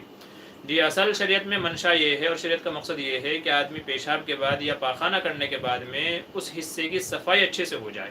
تو اگر ڈھیلے سے یا ٹیشو پیپر جو آج کل آتے ہیں ٹوائلٹ وغیرہ کے اندر، تو اگر ان سے اچھے سے صفائی ہو جاتی ہے، ظاہری جو نجاست کا مقام ہے، آگے پیچھے کا جو مقام ہے ظاہری یعنی اوپر کا جو حصہ ہے، اندر کی بات نہیں کر رہا ہوں، بلکہ جسم سے ٹچ والا جو ہمارا حصہ ہے، تو اگر اس کی اچھے سے صفائی ہو جاتی ہے تو آپ کو پاکی حاصل ہو گئی۔ اب آپ کے لیے نماز پڑھنا، قرآن کریم کی تلاوت کرنا سب جائز ہے۔ حضور صلی اللہ علیہ وسلم کے زمانے میں چونکہ وہ ریگستانی علاقہ ہے تو وہاں پانی بڑا مہنگا تھا اور بڑا دشوار تھا، تو اس وقت جو ہے وہ یوں کہہ لیجیے کہ ڈھیلے وغیرہ سے ہی استنجا کیا کرتے تھے، پتھر وغیرہ سے ہی استنجا کیا کرتے تھے۔ تو جب حضور وغیرہ کا ہو جاتا تھا تو ہمارا کیوں نہیں ہوگا؟ لیکن اصل شرط اس کے اندر بس یہی ہے کہ اچھے سے طہارت حاصل ہو جائے۔ اگر اچھے سے پاکی حاصل ہو جاتی ہے تو پھر سب چیزیں جائز ہیں، البتہ پانی کا استعمال زیادہ بہتر ہے۔ چنانچہ قرآن کریم میں بعض لوگوں کی تعریف کی گئی، لمسجد نُسِّسَ علی التقوی من اول یوم، یہیں آس پاس میں ہی وہ آیتیں ہیں جن میں اللہ تبارک و تعالیٰ نے بعض لوگوں کی تعریف فرمائی۔ تو مفسرین کرام نے جو ہے فرمایا ہے کہ ان لوگوں کی تعریف اسی لیے بیان کی گئی ہے چونکہ وہ پہلے ڈھیلا استعمال کیا کرتے تھے، پھر اس کے بعد پانی سے طہارت حاصل کیا کرتے تھے، تو ڈبل وہ طہارت اور پاکی حاصل کیا کرتے تھے۔ تو اللہ تبارک و تعالیٰ کو ان کی ادا پسند آئی اور اس وجہ سے اللہ تبارک و تعالیٰ نے ان کی تعریف کی۔ تو اگر پانی استعمال کر سکتے ہیں تو پانی ہی استعمال کرنا چاہیے، لیکن اگر ٹیشو ڈھیلے وغیرہ سے پاکی اچھے سے حاصل ہو جاتی ہے تو نماز وغیرہ سب کچھ پڑھانا جائز ہے۔ اچھا شیلیا عائشہ کہہ رہے ہیں میں نے خواب دیکھا کہ ایک بہت بڑا سانپ کھڑکی سے آیا اور وہاں میری بڑی بہن سوئی ہوئی تھی، اس کو آ کر ڈس کر کے چلا گیا۔ یہ خواب آپ کے لیے اچھا نہیں ہے۔ سانپ کا خواب میں آنا اور ڈسنا یہ دشمن کی طرف سے نقصان پہنچانے کا ایک اشارہ ہوتا ہے، اس لیے آپ ہوشیار رہیں اور اللہ کی راہ میں کچھ صدقہ خیرات کرتے رہیں اور اللہ سے پناہ مانگتے رہیں اس طرح کے برے اثرات وغیرہ کی وجہ سے۔ تو سانپ کا خواب میں آ کر کے ڈس جانا اچھی علامت نہیں ہے، دشمن کی طرف سے نقصان پہنچنے کا ذریعہ ہوتا ہے۔ تو خوب توبہ استغفار کریں، صدقہ خیرات وغیرہ کریں۔ السلام علیکم، دانش پوچھ رہے ہیں جی وعلیکم السلام مفتی صاحب کب تک آنا جی گھر؟ دانش کیا کہہ رہے ہیں کب تک آنا ہوگا گھر؟ مجھے ابھی کچھ کہہ نہیں سکتے کب تک آنا ہوگا کب تک نہیں آنا ہوگا۔ اچھا سلیمان پوچھ رہے ہیں نکاح میں کفو کا خیال کن کن باتوں کا ہونا چاہیے؟ جی کفو میں خیال ایک تو اصل تو تقوی کی بنیاد ہے، اصل تو تقوی ہونا چاہیے، دینداری ہونی چاہیے، اور یہ کہ مرد جو ہے نا وہ عورت سے کمتر نہ جو ہے عورت سے کمتر نہ ہو، کیونکہ مرد کے نکاح میں کیسی بھی عورت آئے گی یہ چلے گا، لیکن اگر عورت زیادہ معزز ہے، اس کا حسب نسب زیادہ بڑا ہے، تو وہ اپنے سے کمتر درجے والے آدمی کو، اپنے سے گھٹیا آدمی کو اپنے اوپر قدرت نہیں دے گی۔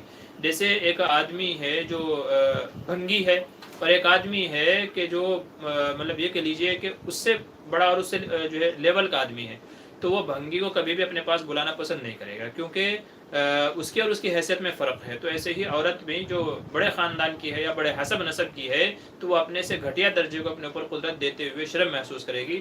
تو اس لیے کفو کا اصل یہ ہے، بعض علماء تو یہ کہتے ہیں کہ کفو میں خیال رکھنے کا مطلب یہ ہے کہ خوبصورتی میں لڑکا لڑکی کے برابر ہو، مالداری میں لڑکا لڑکی کے برابر ہو، دینداری اور تقوی میں لڑکا لڑکی کے برابر ہو، تو یہ کفو کا مطلب ہوتا ہے۔ ان تمام چیزوں میں حسب نسب میں برابر ہونا چاہیے، یہ کفو کا مطلب ہوتا ہے۔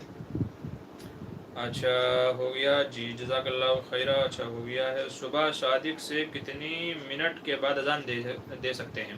جی صبح صادق جیسے ہی ہو گئی ہے اس کے 1-2 منٹ کے بعد، 1-2 منٹ کے بعد سے آپ اذان دینا شروع کر سکتے ہیں۔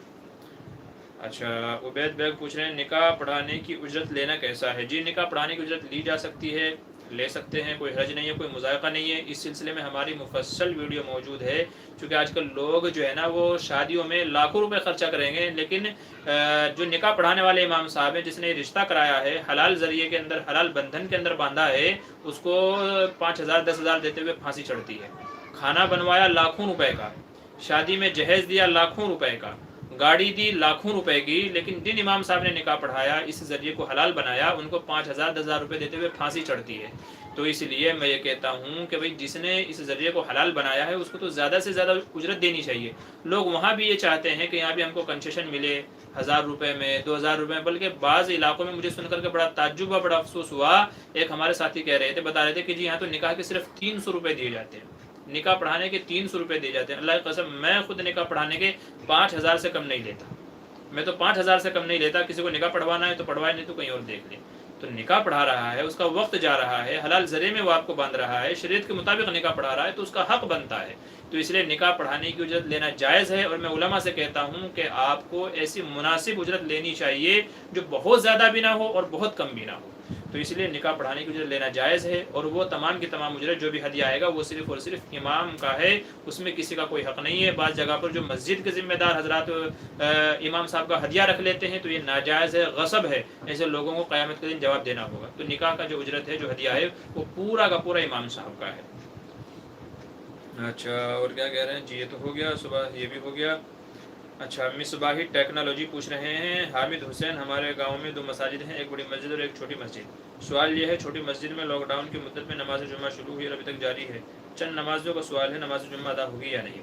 جی، اگر آپ کے یہاں جو گاؤں ہے وہاں پر جمعے کی شرائط پائی جاتی ہیں، وہاں جمعہ ہوتا ہے یا ہوتا تھا، یا وہاں جمعے کی شرائط پائی جاتی ہیں، تو پھر آپ کے یہاں نماز چھوٹی مسجد میں پڑھی گئی ہو، بڑی مسجد میں پڑھی گئی ہو، نماز ہو جائے گی۔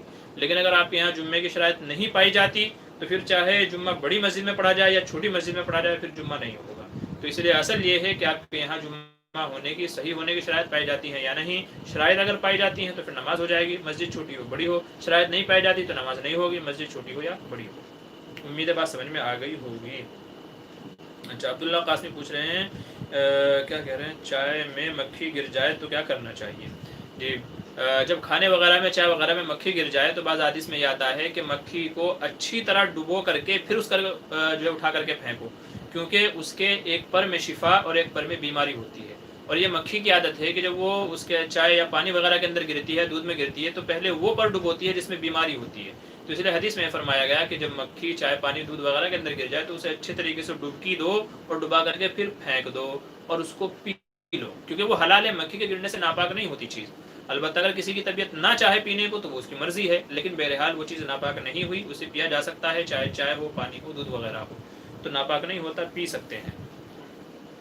اچھا، اور کیا کہہ رہے ہیں، کیا بیوہ ممانی بیوہ چاچی سے نکاح ہو سکتا ہے؟ جی، بیوہ چاچی سے تو نکاح ہو سکتا ہے، اور ممانی سے بھی ہو سکتا ہے، چونکہ ممانی اور چاچی دونوں ہی غیر محرم ہیں، تو ماما اور چاچا کے انتقال کے بعد ان سے نکاح کیا جا سکتا ہے، کوئی مذائقہ نہیں ہے۔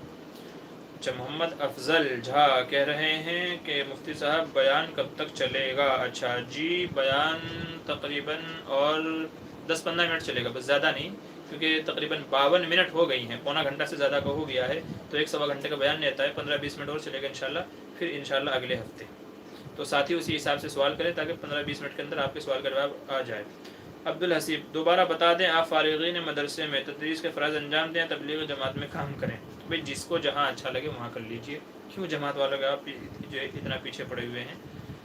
آپ کو جماعت میں جانا ہے تو چلے جائیں، آپ کو مدرسے میں پڑھانا ہے تو مدرسے میں پڑھا دیں، آپ کی مرضی ہے، یا جس بندے کی چوائس ہے، بہرحال اس میں کوئی جبر والی بات نہیں ہے۔ کسی کا جماعت میں جانے کو نہیں چاہتا ہے، چلے جائیں، کوئی منع نہیں کرتا، وہ بھی ثواب کا کام ہے۔ کوئی مدرسے میں پڑھانا چاہتا ہے، پڑھا لیں، وہ بھی ثواب کا کام ہے۔ تو یہ آپ کی چوائس کے اوپر ہے، آپ کی مرضی کے اوپر ہے۔ زبردستی کرنا یا کسی ایک چیز کو لازم اور ضروری سمجھنا تو یہ غلط ہے۔ جس بندے کا جیسا دل چاہے، کوئی بندہ پڑھ لیا ہے، اب آگے اس کی مرضی ہے، اس کو کیا کرنا ہے، اس میں ہم اس کو باندھ نہیں سکتے، کیونکہ یہ کوئی شرعی مسئلہ نہیں ہے، شریعت کی طرف سے ایسے کوئی قید نہیں ہے کہ جو پڑھ لیا ہے اس کو پڑھانا ہی ضروری ہے، جو نہیں پڑھا ہے اس کو جماعت میں ہی جانا ضروری ہے، تو ایسا کوئی مسئلہ نہیں ہے۔ یہ چیزیں مباحات کے قبیلے سے، آپ کے لیے پڑھانا بھی جائز ہے، جماعت میں جانا بھی جائز ہے، آپ کی مرضی ہے، جو آپ کو کرنا ہے آپ کر سکتے ہیں، کوئی روک ٹوک نہیں ہے۔ اچھا، کیا روح الامین، بعض مدارس میں کوئی کمرہ جماعت کے لیے خاص کر کے وہاں بلا ناغہ جماعت ہوتی ہے، تو ایسا کرنے سے وہ کمرہ پنج خانہ کے حکم میں ہوگا اور مسجد چھوڑنے کا گناہ نہیں ہوگا۔ دیکھیے اگر مسجد موجود ہے اور مسجد ہی کے اندر جماعت ہوتی ہے اور جماعت ہونے سے یا لوگوں کے وہاں پڑھنے سے کوئی رکاوٹ اور مانع بھی نہیں ہے تو پھر بہتر یہی ہے کہ سب لوگوں کو وہیں پر نماز پڑھنی چاہیے، یہ بہتر ہے۔ لیکن اگر کسی کمرے وغیرہ کے اندر جمع ہو کر کے کچھ لوگ وہاں نماز پڑھتے ہیں اور مستقل یہی عادت بنا لیتے ہیں تو بہرحال نماز تو ان کی ہو جائے گی، لیکن میں سمجھتا ہوں کہ یہ طریقہ بہتر نہیں ہے، مناسب نہیں ہے، کیونکہ اس سے آپ کو جماعت کا تو ثواب مل جائے گا لیکن مسجد کا ثواب نہیں ملے گا۔ یہ مسجد کے حکم میں نہیں ہوگی، کیونکہ مسجد کے حکم میں جب یہ ہوتی کہ جب اس کمرے کو بنایا جا رہا تھا اس وقت اس میں مسجد کی نیت کی جاتی، تو شرعی مسجد کی چونکہ اس میں نیت نہیں کی گئی تھی تو اس لیے جماعت خانے کے تو حکم میں ہو جائے گی، جماعت کو تو ثواب مل جائے گا، لیکن مسجد شرعی کا حکم اس کے اندر نہیں ملے گا آپ کو، تو اس لیے میں نے یہ کہا کہ بہتر ہے کہ مسجد میں ہی جا کر کے آپ کو نماز ادا کرنی چاہیے۔ اچھا حمید ندا پوچھ رہی ہیں السلام علیکم مفتی صاحب، کیا قرآن کی تلاوت ریکارڈ کر کے کسی کو بھیج سکتے ہیں؟ کیونکہ میری بہن قرآن پڑھتی ہے تو لوگ ریکارڈ کر کے بھیجنے کے لیے کہتے ہیں۔ جی اگر مرد حضرات ہیں تب تو کوئی مسئلہ نہیں ہے، کوئی مذائقہ نہیں ہے، ریکارڈ کر سکتے ہیں، یوٹیوب وغیرہ کے اوپر بھی بہت ساری آواز ریکارڈڈ ہیں۔ اور اگر عورت ہے تو پھر اس کو چاہیے کہ غیر محرموں کو نہ بھیجیں، غیر محرموں کو نہ بھیجیں، چونکہ عورت کی آواز بھی فتنے کا ذریعہ بن سکتی ہے۔ لیکن اگر اپنے محرم ہیں، ماں باپ بھائی بہن وغیرہ ہیں، ان کو بھیجنا چاہتے ہیں یا اس مقصد سے بھیجنا چاہتے ہیں کہ بھئی ہم کو اچھا پڑھنا آتا ہے، دوسرا ہمارا سن کر کے اپنی اصلاح کر لے، تو پھر اس کی اجازت ہوگی، تو قرآن کی آواز ریکارڈ کر کے بھی ایسے عورت بھیج سکتی ہے، بس یہ اس شرط کا خاص طور سے خیال رکھ لیں۔ اچھا عبید بیگ پوچھ رہے ہیں مدرسے میں زکوٰۃ بغیر تملیغ کے صرف کی جاتی ہے، کیا زکوٰۃ دینے والے کی زکوٰۃ ادا ہو جائے گی؟ جی بغیر تملیغ کے نہیں کی جاتی، عموماً جہاں تک میں نے مطالعہ کیا ہے، میں مدارس میں گیا ہوں، میں نے دیکھا ہے تو بغیر تملیغ کے نہیں کی جاتی، اور اگر کہیں پر بغیر تملیغ کے زکوٰۃ کی رقم خرچ کی جاتی ہے، صرف کی جاتی ہے، تو مدارس والوں کا یہ طریقہ صحیح نہیں ہے، درست نہیں ہے، کیونکہ زکوٰۃ والے جو زکوٰۃ دیتے ہیں وہ مدرسے کے بچوں کو دیتے ہیں، اور جب ان تک زکوٰۃ کی رقم نہیں پہنچی یا ان سے تملیغ نہیں کرائی گئی تو وہ حقیقت میں مستحق تک نہیں پہنچی، دینے والوں کی تو ادا ہو جائے گی بہرحال، چونکہ جب انہوں نے دے دی، چونکہ مدرسے کے جو سفرا ہوتے ہیں وہ بچوں کے وکیل ہوتے ہیں، وہ وکیل ہوتے ہیں کہ بھئی ان کی طرف سے آپ زکوٰۃ ہم کو دے دیجیے، ہم تک پہنچا دیں گے، تو دینے والوں کی تو ادا ہو جائے گی، لیکن جو مدارس والے ایسا کرتے ہیں بغیر تملیغ کے کہیں اور خرچہ کرتے ہیں بچوں کے علاوہ، تو ان کا یہ عمل مناسب نہیں ہے، ان کو اس سے باز آنا چاہیے۔ عبدالحسین مدارس میں پڑھانے والے کو جماعت کے لوگ برا کیوں کہتے ہیں؟ بھائی انہیں سے پوچھ لیجیے جو برا بھلا کہتے ہیں، جو برا کہتے ہیں انہیں سے پوچھ لیجیے کیوں کہتے ہیں، سب ایسے نہیں ہوتے، کوئی ایک آدھ ہوتا ہے، اللہ اس کو بھی سمجھ دے۔ اچھا محمد افضال پوچھ رہے ہیں اگر سجدہ سہو کیسے کرا جاتا ہے؟ جی سجدہ سہو کا طریقہ یہ ہے کہ نماز کے اندر اگر کوئی غلطی ہو گئی ہے، کوئی واجب چھوٹ گیا، فرض آگے پیچھے ہو گیا، یا کوئی اور ایسی غلطی ہو گئی جس سے سجدہ سہو واجب ہوتا ہے، تو پھر اس کا طریقہ یہ ہے کہ آخری رکعت میں تشہد پڑھنے کے بعد، اتحیات پڑھنے کے بعد ایک طرف سلام پھیریں، پھر 2 سجدے کریں، نارمل جو سجدے کیے جاتے ہیں 2 سجدے کریں، 2 سجدے کرنے کے بعد پھر واپس تشہد اتحیات وغیرہ درود شریف وغیرہ پڑھیں اور پھر دونوں طرف سلام پھیر دیں، یہ طریقہ ہے، اس کے علاوہ کوئی مخصوص طریقہ نہیں ہے۔ اچھا حامد ندا پوچھ رہے ہیں حضرت کیا بکری کا گوشت کو کینچی سے کاٹ سکتے ہیں؟ جی کینچی سے کاٹ سکتے ہیں، اس میں کوئی مذائقہ نہیں ہے، لیکن کینچی سے کاٹنا عموماً تو چھری سے کاٹا جاتا ہے، لیکن اگر کہیں پر چھری دستیاب نہیں ہے یا کوئی اور چیز ہے جس سے قینچی سے کاٹنے کی ضرورت پڑ رہی ہے تو قینچی سے بھی کاٹ سکتے ہیں، اس کے اندر کوئی حرج نہیں ہے، تو گوشت کو قینچی سے بھی کاٹا جا سکتا ہے۔ یوسف قریشی پوچھ رہے ہیں پیشاب کے بعد قطرے آتے ہیں کب تک رکنا ہوگا؟ جب تک رکنا چاہیے جب تک کہ آدمی کو یقین نہ ہو جائے کہ پیشاب کے قطرے آنا بند ہو گئے ہیں، اس کے لیے آپ ٹیشو پیپر استعمال کر لیں، بعض لوگ ایسے ہوتے ہیں جن کو کھانسنے سے پیشاب کے جو قطرے ہوتے ہیں وہ گر جاتے ہیں پھر نہیں آتے، بعض لوگوں کی عادت یہ ہوتی ہے کہ اگر وہ تھوڑا سا چلیں گے 1-2 قدم آگے چلیں گے تو پیشاب کے جو قطرے آتے ہیں وہ آ کر کے بند ہو جاتے ہیں، تو لوگوں کے اس سلسلے میں عادتیں مختلف ہوتی ہیں، تو جس کو جس طریقے سے قطرہ آنے بند ہو جائیں تو تب تک کہ وہ انتظار کرے گا، جب قطرے آنے بند ہو جائیں پھر اس کے بعد نماز پڑھے، یہ مسئلہ ہے۔ لیکن اگر کوئی بندہ ایسا ہے کہ اسے مسلسل پیشاب کے قطرے آتے ہی رہتے ہیں، کبھی بھی بند نہیں ہوتے، تو پھر اس کے لیے علماء نے یہ مسئلہ بتایا ہے کہ وہ معذور کے حکم میں ہوگا۔ مثال کے طور پر ظہر سے لے کر کے عصر کے بیچ میں جتنا وقت ہوتا ہے 3 گھنٹے 4 گھنٹے، کوئی بندہ ایسا ہے کہ مسلسل اس کو قطرے آتے ہی رہتے ہیں، اس کو 10 منٹ 15 منٹ ایسے بھی نہیں ملتے کہ جس میں وہ نماز پڑھ سکے، مسلسل آتے ہی رہتے ہیں، تو پھر اس کے لیے حکم یہ ہے کہ وہ اچھے سے صاف صفائی کر لے، کوئی کپڑا وغیرہ وہاں رکھ لے اور وضو کر لے، اور وضو کر کے نماز پڑھ لے، بھلے ہی قطرے آتے رہیں، نماز کے دوران میں قطرے ٹپکتے رہیں، چونکہ وہ معذور ہے تو اس کی نماز اسی حالت میں ہو جائے گی۔ پھر عصر کے بعد عصر کے لیے نیا وضو کرے اور اسی طریقے سے نماز پڑھ لے، مغرب کے لیے نیا وضو کرے، کپڑا چینج کرے، بدلے اور نماز پڑھتا رہے، تو یہ معذور کا مسئلہ ہو جائے گا۔ اچھا ندیم اختر حضرت مجھے بھولنے کا مرض ہو گیا ہے، کوئی وظیفہ بتائیں۔ جی بھولنے والے بھلکڑ حضرات کے لیے ایک وظیفہ ہم نے ریکارڈ کیا ہوا ہے، یوٹیوب پہ ہمارے موجود ہے، آپ سرچ کر لیجئے گا بھولنے کی بیماری کا وظیفہ۔ میں آپ کو یہاں بتا دیتا ہوں، اس کا وظیفہ ہے سنقرئک فلا تنسیٰ۔ ہر فرض نماز کے بعد 11 مرتبہ پڑھنے کا یہ معمول بنا لیں، سنقرئک فلا تنسیٰ، سنقرئک فلا تنسیٰ، چھوٹی سی آیت ہے، بس ہر مرتبہ ہر فرض نماز کے بعد 11 مرتبہ پڑھنے کا معمول بنا لیں، انشاءاللہ جلدی ہی یہ عذر اور بیماری آپ کی جاتی رہے گی انشاءاللہ۔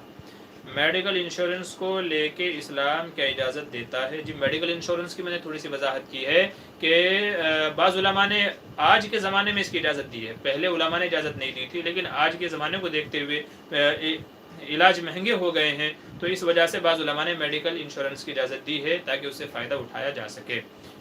غالباً مولانا خالد سیف اللہ رحمانی کے سلسلے میں کوئی مضمون ہے، آپ سرچ کر لیجئے گا نیٹ کے اوپر، انشاءاللہ آپ کو مل جائے گا۔ بہرحال اس کی اجازت دی ہے علماء نے میڈیکل انشورنس کی۔ یوسف قریشی کوئی وظیفہ بتائیں۔ کس چیز کا وظیفہ ہے بھائی؟ آپ کا ایک ساتھ پوچھا کریں، پیشاب کے بعد قطرے آتے رہتے ہیں۔ اچھا پیشاب کے قطرے کا وظیفہ تو فی الحال میرے ذہن میں نہیں ہے، یہ چیز تو علاج سے ممکن ہے، تو اس کا آپ علاج کرائیں کسی اچھے حکیم کے پاس۔ کیا موسرار انصاری؟ السلام علیکم۔ جی وعلیکم السلام۔ الطاف خان مفتی صاحب آپ اپنا نمبر دے سکتے ہیں؟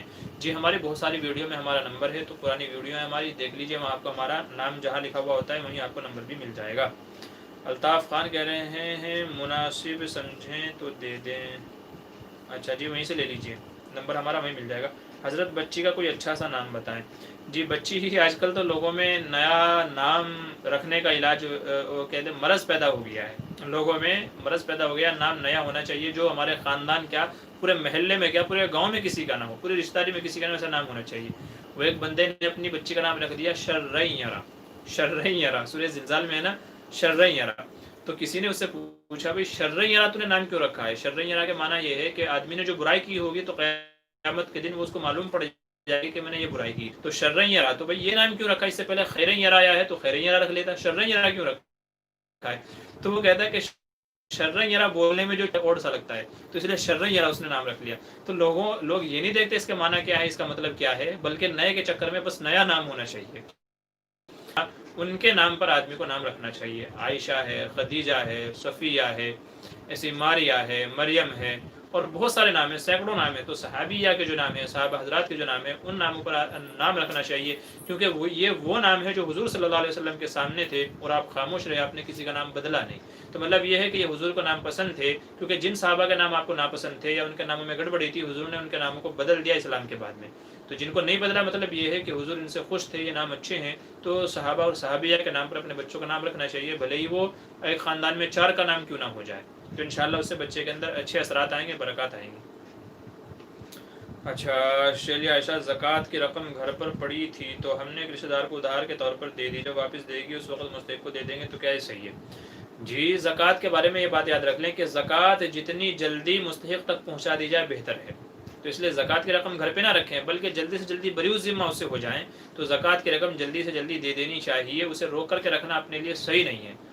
پتہ نہیں زندگی باقی ہے نہیں باقی ہے، تو ایسا نہ ہو کہ یہ عذاب آپ اپنے ساتھ لے کر کے جائیں کہ زکوٰۃ نہیں دی تھی اور آدمی کا انتقال ہو گیا، تو اس سے بہتر یہ ہے کہ زکوٰۃ جلدی سے جلدی آدمی کو دے دینی چاہیے۔ لیکن اگر کوئی رقم ایسی تھی پھر وہ ادھار دے دی ہے تو بہرحال اس کی گنجائش ہے کہ ایسے کسی کو رقم دی جا سکتی ہے، اصل حکم یہی ہے کہ اس کو جلدی سے جلدی خرچہ کر دے، اور اگر اپنے پاس رقم موجود ہے تو پھر بہتر یہ ہے وہ رقم نہ دے، اس کو غریبوں کو دے دے، اپنے پاس جو رقم رکھی ہوئی ہے اس میں سے دیں۔ لیکن اگر اپنے پاس نہیں ہے، بس یہی رقم ہے اور کوئی ضرورت مند ہے، اس کو واقعی دینے کی ضرورت پڑ گئی ہے، تو پھر دی جا سکتی ہے۔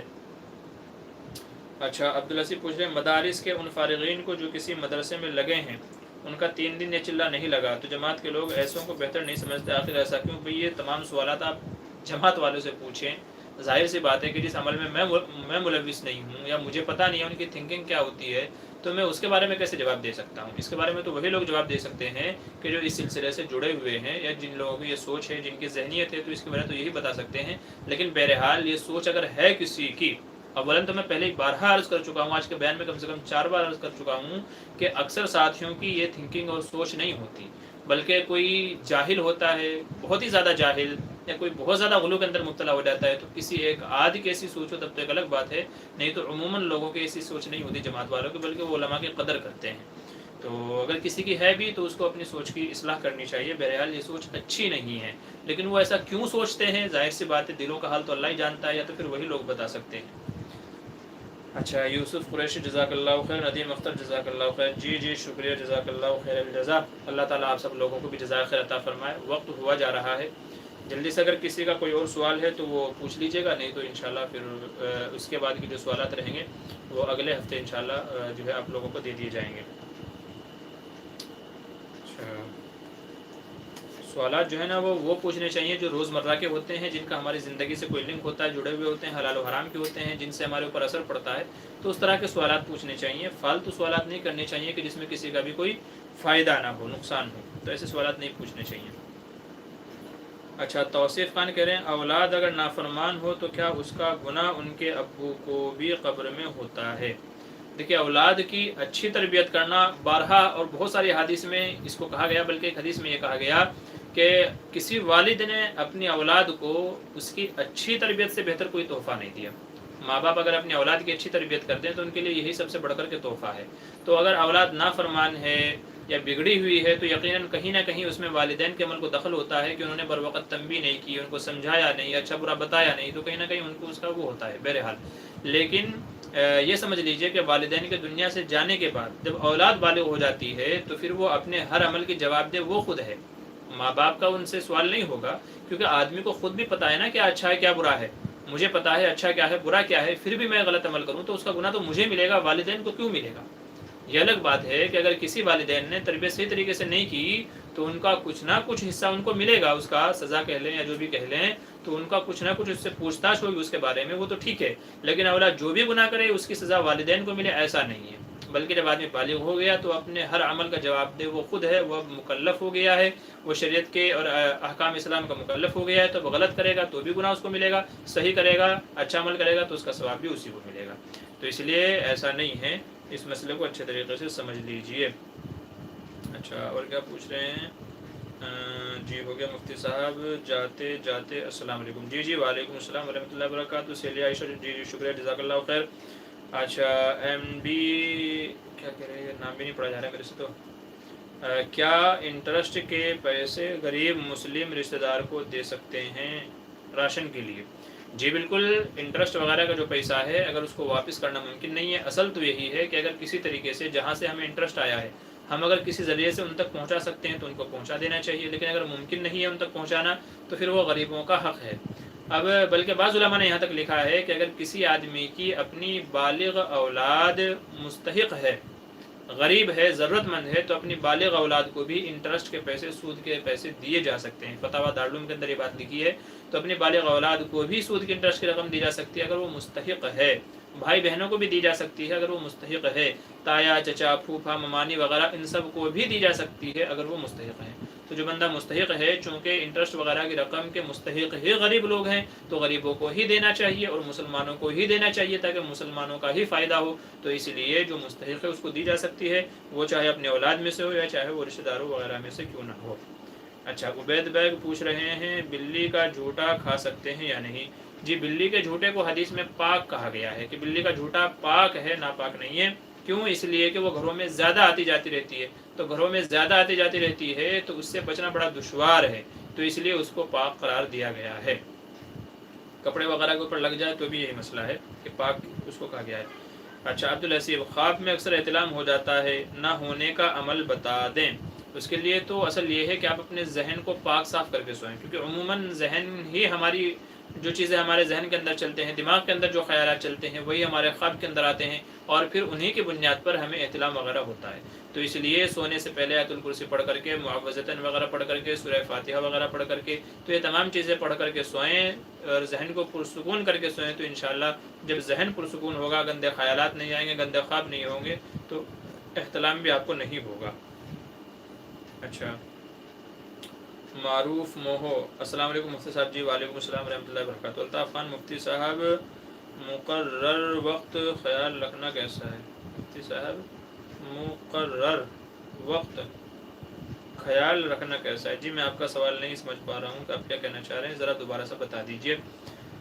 اچھا محمد خالد دین، کیا ناپاکی کی حالت میں ذکر کر سکتے ہیں؟ جی ہاں بالکل، ناپاکی کی حالت میں، ناپاکی چاہے چھوٹی ہو چاہے بڑی ہو، اللہ تبارک و تعالیٰ کا ذکر کیا جا سکتا ہے، تسبیحات وغیرہ پڑھی جا سکتی ہیں، اول کلمہ ہے، سبحان اللہ ہے، الحمدللہ یا کوئی اور ذکر وغیرہ ہے، تو ناپاکی کی حالت میں یہ تمام دعائیں، ذکر و اذکار وغیرہ کیا جا سکتا ہے، صرف تلاوت منع ہے قرآن کریم کی، باقی چیزوں کی اجازت ہے۔ اچھا فضا حزل پوچھ رہے ہیں کس کو سیدھا راستے میں لانے کا وظیفہ، کسی کو سیدھا راستے میں لانے کا وظیفہ؟ جی اس کے لیے ایک تو یہ دعا پڑھیے گا، رب اجعلنی مقیم الصلاۃ ومن ذریتی ربنا وتقبل دعا، رب اجعلنی مقیم الصلاۃ ومن ذریتی ربنا وتقبل دعا، ایک تو اس دعا کو پڑھ لیجئے، اور ایک سورہ علم نشرح ہے، علم نشرح لک صدرک، انشاءاللہ یہ دو چیزیں آپ پڑھ لیجئے، اور ان چیزوں کو پڑھ کر کے کسی پانی وغیرہ پر پڑھ کر کے اس بندے کو پلا دیجئے، اس کے اوپر دم کر دیجئے انشاءاللہ، تو امید ہے کہ انشاءاللہ وہ راہ راست پر آ جائے گا۔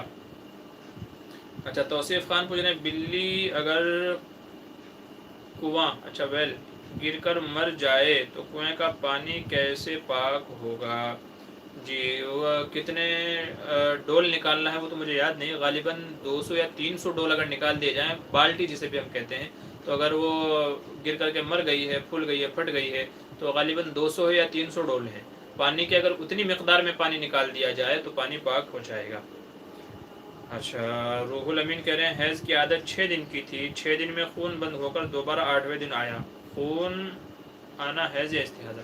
جی چونکہ حیض کی جو مدت ہے وہ زیادہ سے زیادہ 10 دن ہے، تو اگر کسی عورت کو ایسا ہو جائے 6 دن آیا تھا اور پھر اس کے بعد 8ویں دن، 9ویں دن، 10ویں دن خون آئے، تو یہ اس کا حیض ہی شمار ہوگا، 10 دن کے اندر اندر جو آ رہا ہے وہ حیض شمار ہوگا، چونکہ جو اکثر مدت ہے اس میں آ رہا ہے، تو 10 دن کے اندر اندر جو آئے گا وہ حیض ہوگا، اور 10 دن کے بعد جو آئے گا وہ استحاضہ یعنی بیماری کا خون شمار ہوگا۔ اور اب یہ کہا جائے گا کہ اس عورت کی عادت بدل گئی ہے، 6 دن کی عادت تھی مگر اب 8 دن کی یا 10 دن کی عادت ہو گئی ہے، تو جو 10 دن کے اندر اندر آئے وہ حیض، جو 10 دن کے بعد آئے گا وہ استحاضہ شمار ہوگا۔ الطاف خان مقرر وقت کا خیال رکھنا ضروری ہے یا نہیں؟ جی بالکل، اگر کسی سے کوئی وعدہ کر لیا ہے، کوئی وقت مقرر کر لیا ہے بھئی یہ وقت میں ملیں گے، یہ کام کریں گے، تو پھر اس کی رعایت رکھنی چاہیے، الکریم اذا وعد وفا، کہ کریم آدمی جب کسی سے وعدہ کرتا ہے تو اسے پورا کرتا ہے، تو اس لیے مقررہ وقت کا چیزوں کی پابندی رکھنی چاہیے، اس سے آدمی کی ذات پہ فرق پڑتا ہے کہ یہ بندہ وقت کا پابند ہے، تو اس سے آدمی کی مقبولیت اور محبوبیت بڑھتی ہے کہ یہ بندہ وقت کا پابند ہے، یہ بندہ وقت کا جو ہے پابند ہے، تو اس لیے چیزوں کا خیال رکھنا چاہیے کہ ان کو مقررہ وقت پر ادا کیا جائے، اہتمام کیا جائے۔ اچھا یہ کیا کہہ رہے ہیں فلیتا جلانا کیسا ہے؟ فضا حزل کہہ رہے ہیں جی فلیتا یعنی یہ کہہ لیجئے کہ جسے آپ دوسرے الفاظ میں جو ہے تعویذ کہہ لیجئے، تو بعض تعویذ ایسے ہوتے ہیں کہ جن پہ کچھ چیزیں لکھ کر کے ان کو جلانا ہوتا ہے، تو اگر وہ تعویذ اور عملیات کے قبیل سے کوئی ایسی چیز ہے کہ جس کا اثر جلانے سے ہی ہوتا ہے، جو اس سلسلے کے ماہر ہیں، شرعی حکیم وغیرہ ہوتے ہیں یا عامل وغیرہ ہوتے ہیں، ان کا تجربہ یہ ہے کہ اس چیز کو جلانے سے ہی ہوگا، تو پھر اس کے جلانے کی اجازت ہوگی، اور اگر ایسی کوئی چیز نہیں ہے تو پھر خام خواہ میں جلانے سے کوئی مطلب نہیں ہے، کوئی فائدہ نہیں ہے، عموماً یہ چیزیں تعویذ وغیرہ کے اندر ہی ہوتی ہیں۔ کیا کہہ رہے ہیں 30 ڈول کیا کہہ رہے ہیں میں سمجھ نہیں پایا۔ اچھا وضو میں، اچھا نینسی کیا پوچھ رہے ہیں وضو میں سر پر مسح کرنے کا سنت طریقہ کیا ہے؟ نیو یارک سے پوچھ رہے ہیں، اچھا ماشاءاللہ جی وضو میں سر پر مسح کرنے کا جو طریقہ ہے وہ طریقہ یہ ہے کہ یہ جو اپنے ہمارے دونوں ہاتھوں کی چوڑائی ہے، اچھے سے دیکھ لیجئے سب لوگ، تو جو ہمارے ہاتھوں کی یہ چوڑائی ہے اس کو پانی سے تر کر لیجئے، پانی سے تر جب یہ رہیں گی تو اس کا طریقہ یہ جو ہمارے 3 انگلیاں ہیں، بڑی انگلی نہیں سوری یہ 3 انگلی، چھوٹی انگلی اس کے برابر کی اور یہ بیچ کی انگلی، تو یہ جو تینوں انگلیاں ہیں دونوں ہاتھوں کی، یہ 3 انگلیاں، تو ان دونوں کو آپس میں اس طریقے سے ملا لیجئے، دونوں کو اس طریقے سے ملا لیجئے، اور سر کا جو بیچ کا حصہ ہے، بیچ کے حصے سے ان کو ایسے پیچھے لے کر کے جائیے، اور پیچھے سے جب اس کو لے کر کے آئیں گے تو یہ جو ہاتھوں کی ہتھیلی ہے نا، جو ہاتھوں کی ہتھیلی ہے اس کے ساتھ میں اس کو آگے لے کر کے آئیں، جب لے کر کے گئے تھے انگلیوں سے اور جب آگے اس کو لے کر کے آ رہے ہیں تو ہتھیلیوں سے، تو اس طریقے سے پورے سر کا استیاب ہو جائے گا، پورا سر اس کے اندر آ جائے گا۔ اب رہ گئی شہادت کی انگلی، شہادت کی انگلی سے کانوں کے اندر کا مسح کر لیجئے۔ اب رہ گئے انگوٹھے، انگوٹھوں سے کانوں کے باہر کا مسح کر لیجئے۔ اب رہ گئے ہاتھ کا پیچھے والا حصہ، تو ہاتھ کے پیچھے والے حصے سے گردن کا مسح کر لیجئے۔ الگ سے ایک مسئلہ بھی اس سلسلے میں ہے، ہماری ویڈیو ہے کہ سر کا مسا کیسا کرنا چاہیے، وہاں دیکھ لیجئے۔ تو بہرحال یہ طریقہ ہے، اگر سمجھ میں نہ آئے تو ویڈیو کو 2 بار 3 بار دیکھیں، انشاءاللہ سمجھ میں آ جائے گا۔ تو یہ سنت طریقہ ہے، صحیح طریقہ ہے۔ داڑھی رکھنا سنت ہے یا فرض؟ کیا ہر مسلمان پر داڑھی فرض ہے، اور کیا مرنے کے بعد داڑھی پوچھ ہونے والی ہے؟ جی، داڑھی حضور صلی اللہ علیہ وسلم کی سنت ہے، اور یہ اسلامی شعار میں سے بھی ہے، اور یہ کہہ لیجئے کہ یہ سنت بمعنی فرض ہے، سنت بمعنی فرض ہے، جس کا چھوڑنے والا گنہگار ہے، ہر مسلمان کے اوپر لازم ہے۔ جس کو حضور صلی اللہ علیہ وسلم سے محبت ہے، جو حضور پر ایمان لے کر کے آیا، جو اللہ کی بات مانتا ہے، تو اسے داڑھی رکھنی ہی چاہیے۔ داڑھی رکھنے کا گناہ ایسا ہے، علماء فرماتے ہیں کہ داڑھی رکھنے کا داڑھی کٹانے کا یہ گناہ ایسا ہے کہ جو 24 گھنٹے آدمی سے چمٹا ہوا ہے۔ بعض گناہ ایسے ہیں کہ آدمی نے کیا جب تک اس کے اندر ملوث تھا، گناہ تھا، جب گناہ چھوڑ دیا تو ختم ہو گیا۔ چوری کر رہا تھا، جب تک چوری کی گناہ ملا، چوری سے فارغ ہو گیا تو گناہ نہیں ملے گا۔ لیکن داڑھی کٹانے کا گناہ ایسا ہے کہ جو آدمی کو ہمیشہ ملے گا۔ نماز پڑھ رہا ہے تو بھی داڑھی کٹانے کا گناہ مل رہا ہے، سو رہا ہے تو بھی داڑھی کٹانے کا گناہ مل رہا ہے، کھا رہا ہے تو بھی داڑھی کٹانے کا گناہ مل رہا ہے۔ تو یہ گناہ ایسا ہے کہ جو آدمی کو ہمیشہ ملتا رہتا ہے، تو اس لیے داڑھی کٹانے سے باز آنی چاہیے۔ اگر ہمیں حضور سے محبت ہے، جو کہ ایمان کی علامت ہے، آج داڑھی مسلمان ہونے کی علامت ہے۔ کتنے لوگ ہمیں ایسے ملتے ہیں کہ جن کی داڑھی نہیں ہوتی، پینٹ شرٹ پہنے ہوئے ہوتے ہیں، ٹائی لگائے ہوئے ہوتے ہیں، سمجھ میں نہیں آتا کہ بندہ ہندو ہے کہ مسلمان ہے، اس کو سلام کریں کہ نہ کریں۔ اور جس بندے کی داڑھی ہوگی آدمی فوراً سمجھ جائے گا ہاں یہ مسلمان ہے، تو سلام میں پہل کرے گا، اور سلام سے سلامتی ملتی ہے۔ تو اس لیے داڑھی رکھنا بمعنی فرض ہے، بغیر یوں کہہ لیجئے کہ کٹانے والا گنہگار ہوگا، ہر مسلمان کے اوپر لازم ہے۔ اچھا، یہ تو ہو گیا الطاف خان پر سوال و جواب کا 1 گھنٹہ تھا۔ اچھا، آپ نے ہمارے اوپر طنز کر دیا۔ جی، یہ کوئی لازم اور ضروری نہیں تھا، ہم نے کہا تھا کہ تقریباً 1 گھنٹے کے آس پاس ہوگا۔ بہرحال یہ تو ہمارے اپنے نشاط کے اوپر ہے، ہمارے پاس جتنا وقت ہے وہ ہوگا۔ کم سے کم 1 گھنٹہ رہتا ہے ہمارا بیان عموماً، کم سے کم 1 گھنٹہ، زیادہ میں بہت سارے بیانات 1 گھنٹے کے، 1.25 گھنٹے کے، 1.5 گھنٹے کے، تو بہرحال وہ تو ہمارے اپنے نشاط کے اوپر ہے۔ ہم نے آپ سے کوئی ایسا وعدہ نہیں کیا تھا کہ صرف 1 ہی گھنٹہ کریں گے، ہم نے کوئی آپ سے ایسا وعدہ نہیں کیا تھا، ہم نے کہا تھا کہ تقریباً 1 گھنٹہ رہتا ہے۔ اچھا، محمد کیا معروف پوچھ رہے ہیں، رات کیا ہے میں اکثر سانس کی تکلیف، اچھا رات میں اکثر سانس کی تکلیف ہوتی ہے، حضرت کوئی وظیفہ ہو تو بتا دیجئے۔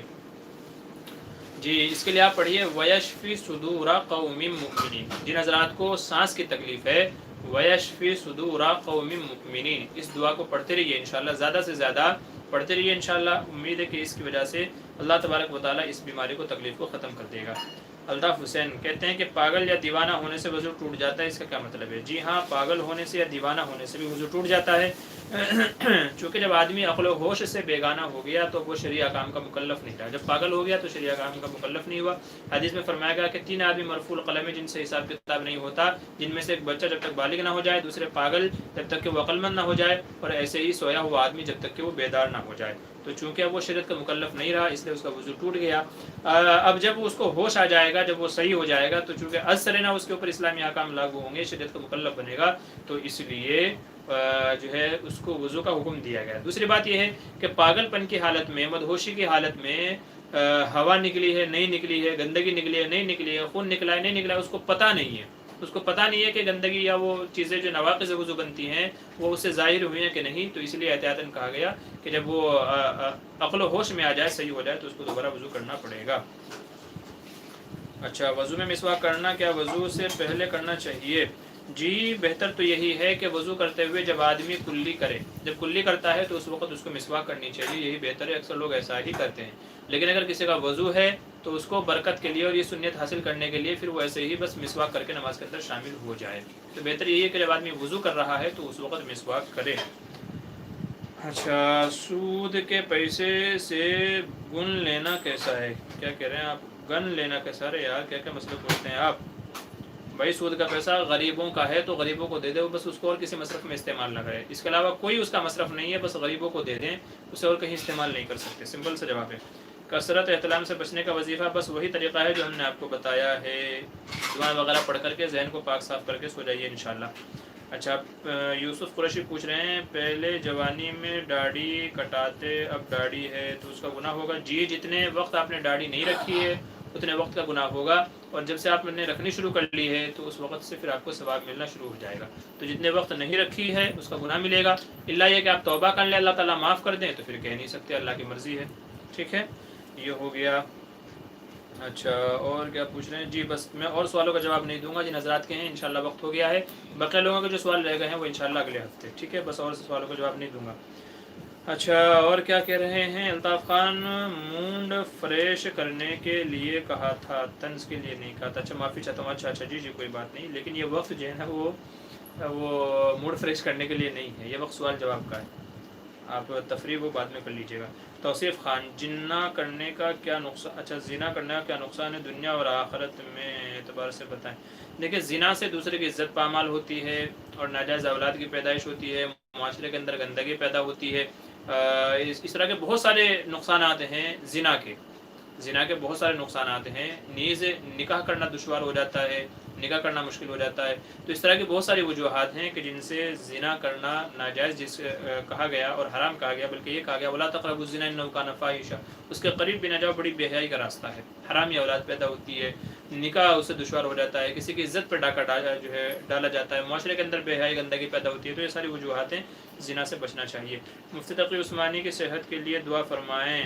جی بالکل مفتی تقی عثمانی صاحب، اس وقت یہ کہہ لیجئے کہ پوری دنیا کی ایک مسلم شخصیتیں اور حضرت کی قرآنی اعتبار سے، حدیث کے اعتبار سے اتنی گراں خدمات ہیں کہ پوری امت کو مل کر کے ان کے حق میں دعا کرنی چاہیے. کیونکہ بے شک یہ صحیح بات ہے کہ جب تک اللہ والے ہیں دنیا کا نظام چل رہا ہے. جب یہ علماء چلے جائیں گے تو امت گمراہی کی دلدل میں چلی جائے گی. حدیث میں یہ فرمایا گیا کہ علماء اٹھتے چلے جائیں گے، لوگوں میں جہالت بڑھتی جائے گی. پھر یہ ہوگا کہ آدمی کسی جاہل سے مسئلہ پوچھے گا، وہ غلط بتائے گا، خود بھی گمراہ ہوگا، دوسروں کو بھی گمراہ کرے گا. تو یہ ہمارے معتبر اکابرین ہیں، ان کی امت پر بڑے احسانات ہیں. میں خود بھی ان سے دعا کرتا ہوں کہ اللہ تبارک و تعالی حضرت والا کو صحت عطا فرمائے، شفاء کاملہ عاجلہ دائمہ مستمرہ نصیب فرمائے. اللہ تبارک و تعالی حضرت کی ذات کو امت کے حق میں، لوگوں کے حق میں نافع بنائے. اللہ تبارک و تعالی حضرت کا سایہ ہمارے سروں پر تا دیر قائم فرمائے. اور جو زندگی بچی ہے اللہ تبارک و تعالی یہ کہہ لیجئے کہ امت کے حق میں اس کو نفع مند بنائے. اور اللہ تبارک و تعالی اپنی رضا اور خوشنودی حضرت کو نصیب فرمائے. جب تک بھی زندگی حضرت کے اللہ تبارک و تعالی تمام آفات و بلیات سے حضرت کی حفاظت فرمائے. وہ چاہے زمینی آفتیں ہوں، دشمن ہو، حسد ہو، ہر طریقے کے شرور و فتن سے اللہ تبارک و تعالی حضرت کی حفاظت فرمائے. آپ سب بھی دعا فرمائے کہ اللہ تبارک و تعالی حضرت کو محفوظ رکھے اور اپنے امن و امان میں جگہ نصیب فرمائے. جی حضرت طبیعت خراب چل رہی ہے، دعا فرمائے. جی اللہ تعالیٰ جو ہے آپ کی بھی جو ہے طبیعت کو درست فرمائے اور آپ کو شفاء کاملہ نصیب فرمائے، صحت کاملہ نصیب فرمائے. ہارون تیاگی، جی شکراً، جزاک اللہ. جی شکریہ آپ کا بھی. جی بس وقت ہو گیا ہے، انشاءاللہ پھر جو بقیہ سوالات ہیں انشاءاللہ اس کے اگلے ہفتے. تکبیر تحریمہ کہتے وقت نظر سجدے کی جگہ یا قبلے کی طرف؟ جی سجدے کی طرف ہونی چاہیے، جو سجدے والی جگہ ہے تکبیر تحریمہ کہتے ہوئے وہاں نیت ہونی چاہیے. سجدے کی طرف تو آدمی کا رخ ہے، قبلے کی طرف تو رخ ہے ہی آدمی کا، تو نظر جو ہے نا وہ جب آدمی قیام کی حالت میں ہے تو سجدے کی جگہ ہونی چاہیے. جزاک اللہ جزاک اللہ. جی میٹھا سویٹ سنت ہے؟ جی نہیں، میٹھا کھانا سنت ہے، ایسی تو کوئی حدیث نہیں ہے. آدمی کے اوپر ہے. یہ الگ بات ہے کہ حضور صلی اللہ علیہ وسلم کو کھجور بھی پسند تھی اور دوسری چیزیں بھی پسند تھی، لیکن سنت ہے ایسا نہیں ہے. آدمی کو جو دل چاہے وہ کھا لے، کھانے سے پہلے، کھانے کے بعد میں، اس طرح کی کوئی روایت نہیں ہے. آدمی کا جو دل چاہے وہ کھا لے، طبیعت کے اوپر ہے. بچے کو کتنے ماہ تک دودھ پلانے کا حکم ہے؟ انس بکار پوچھ رہے ہیں. جی 2 سال تک 2 سال تک دودھ پلانا چاہیے. 2 سال کے بعد دودھ چھڑا دینا چاہیے. 2 سال سے زیادہ پلانے کی اجازت نہیں ہے. محتشم پاشا، بہت بہترین بیان تھا آپ کا حضرت، اللہ حافظ مفتی صاحب. جی جزاک اللہ خیر الجزا. یہ جو مسائل ہم نے سیکھے ہیں اللہ تبارک و تعالیٰ ان پر عمل کی توفیق نصیب فرمائے. پوری امت کو صراط مستقیم پر چلنے کی توفیق نصیب فرمائے. شرعی مسائل، دینی مسائل سیکھ کر کے ان کے مطابق عمل کی توفیق نصیب فرمائے. آمین ثم آمین. انشاءاللہ پھر ملیں گے اگلے ہفتے اتوار کے دن بعد نماز مغرب. انشاءاللہ پھر یہ پروگرام ہوگا. آپ حضرات کے جو سوال رہ گئے ہیں انشاءاللہ وہ اگلے ہفتے. السلام علیکم ورحمۃ اللہ وبرکاتہ.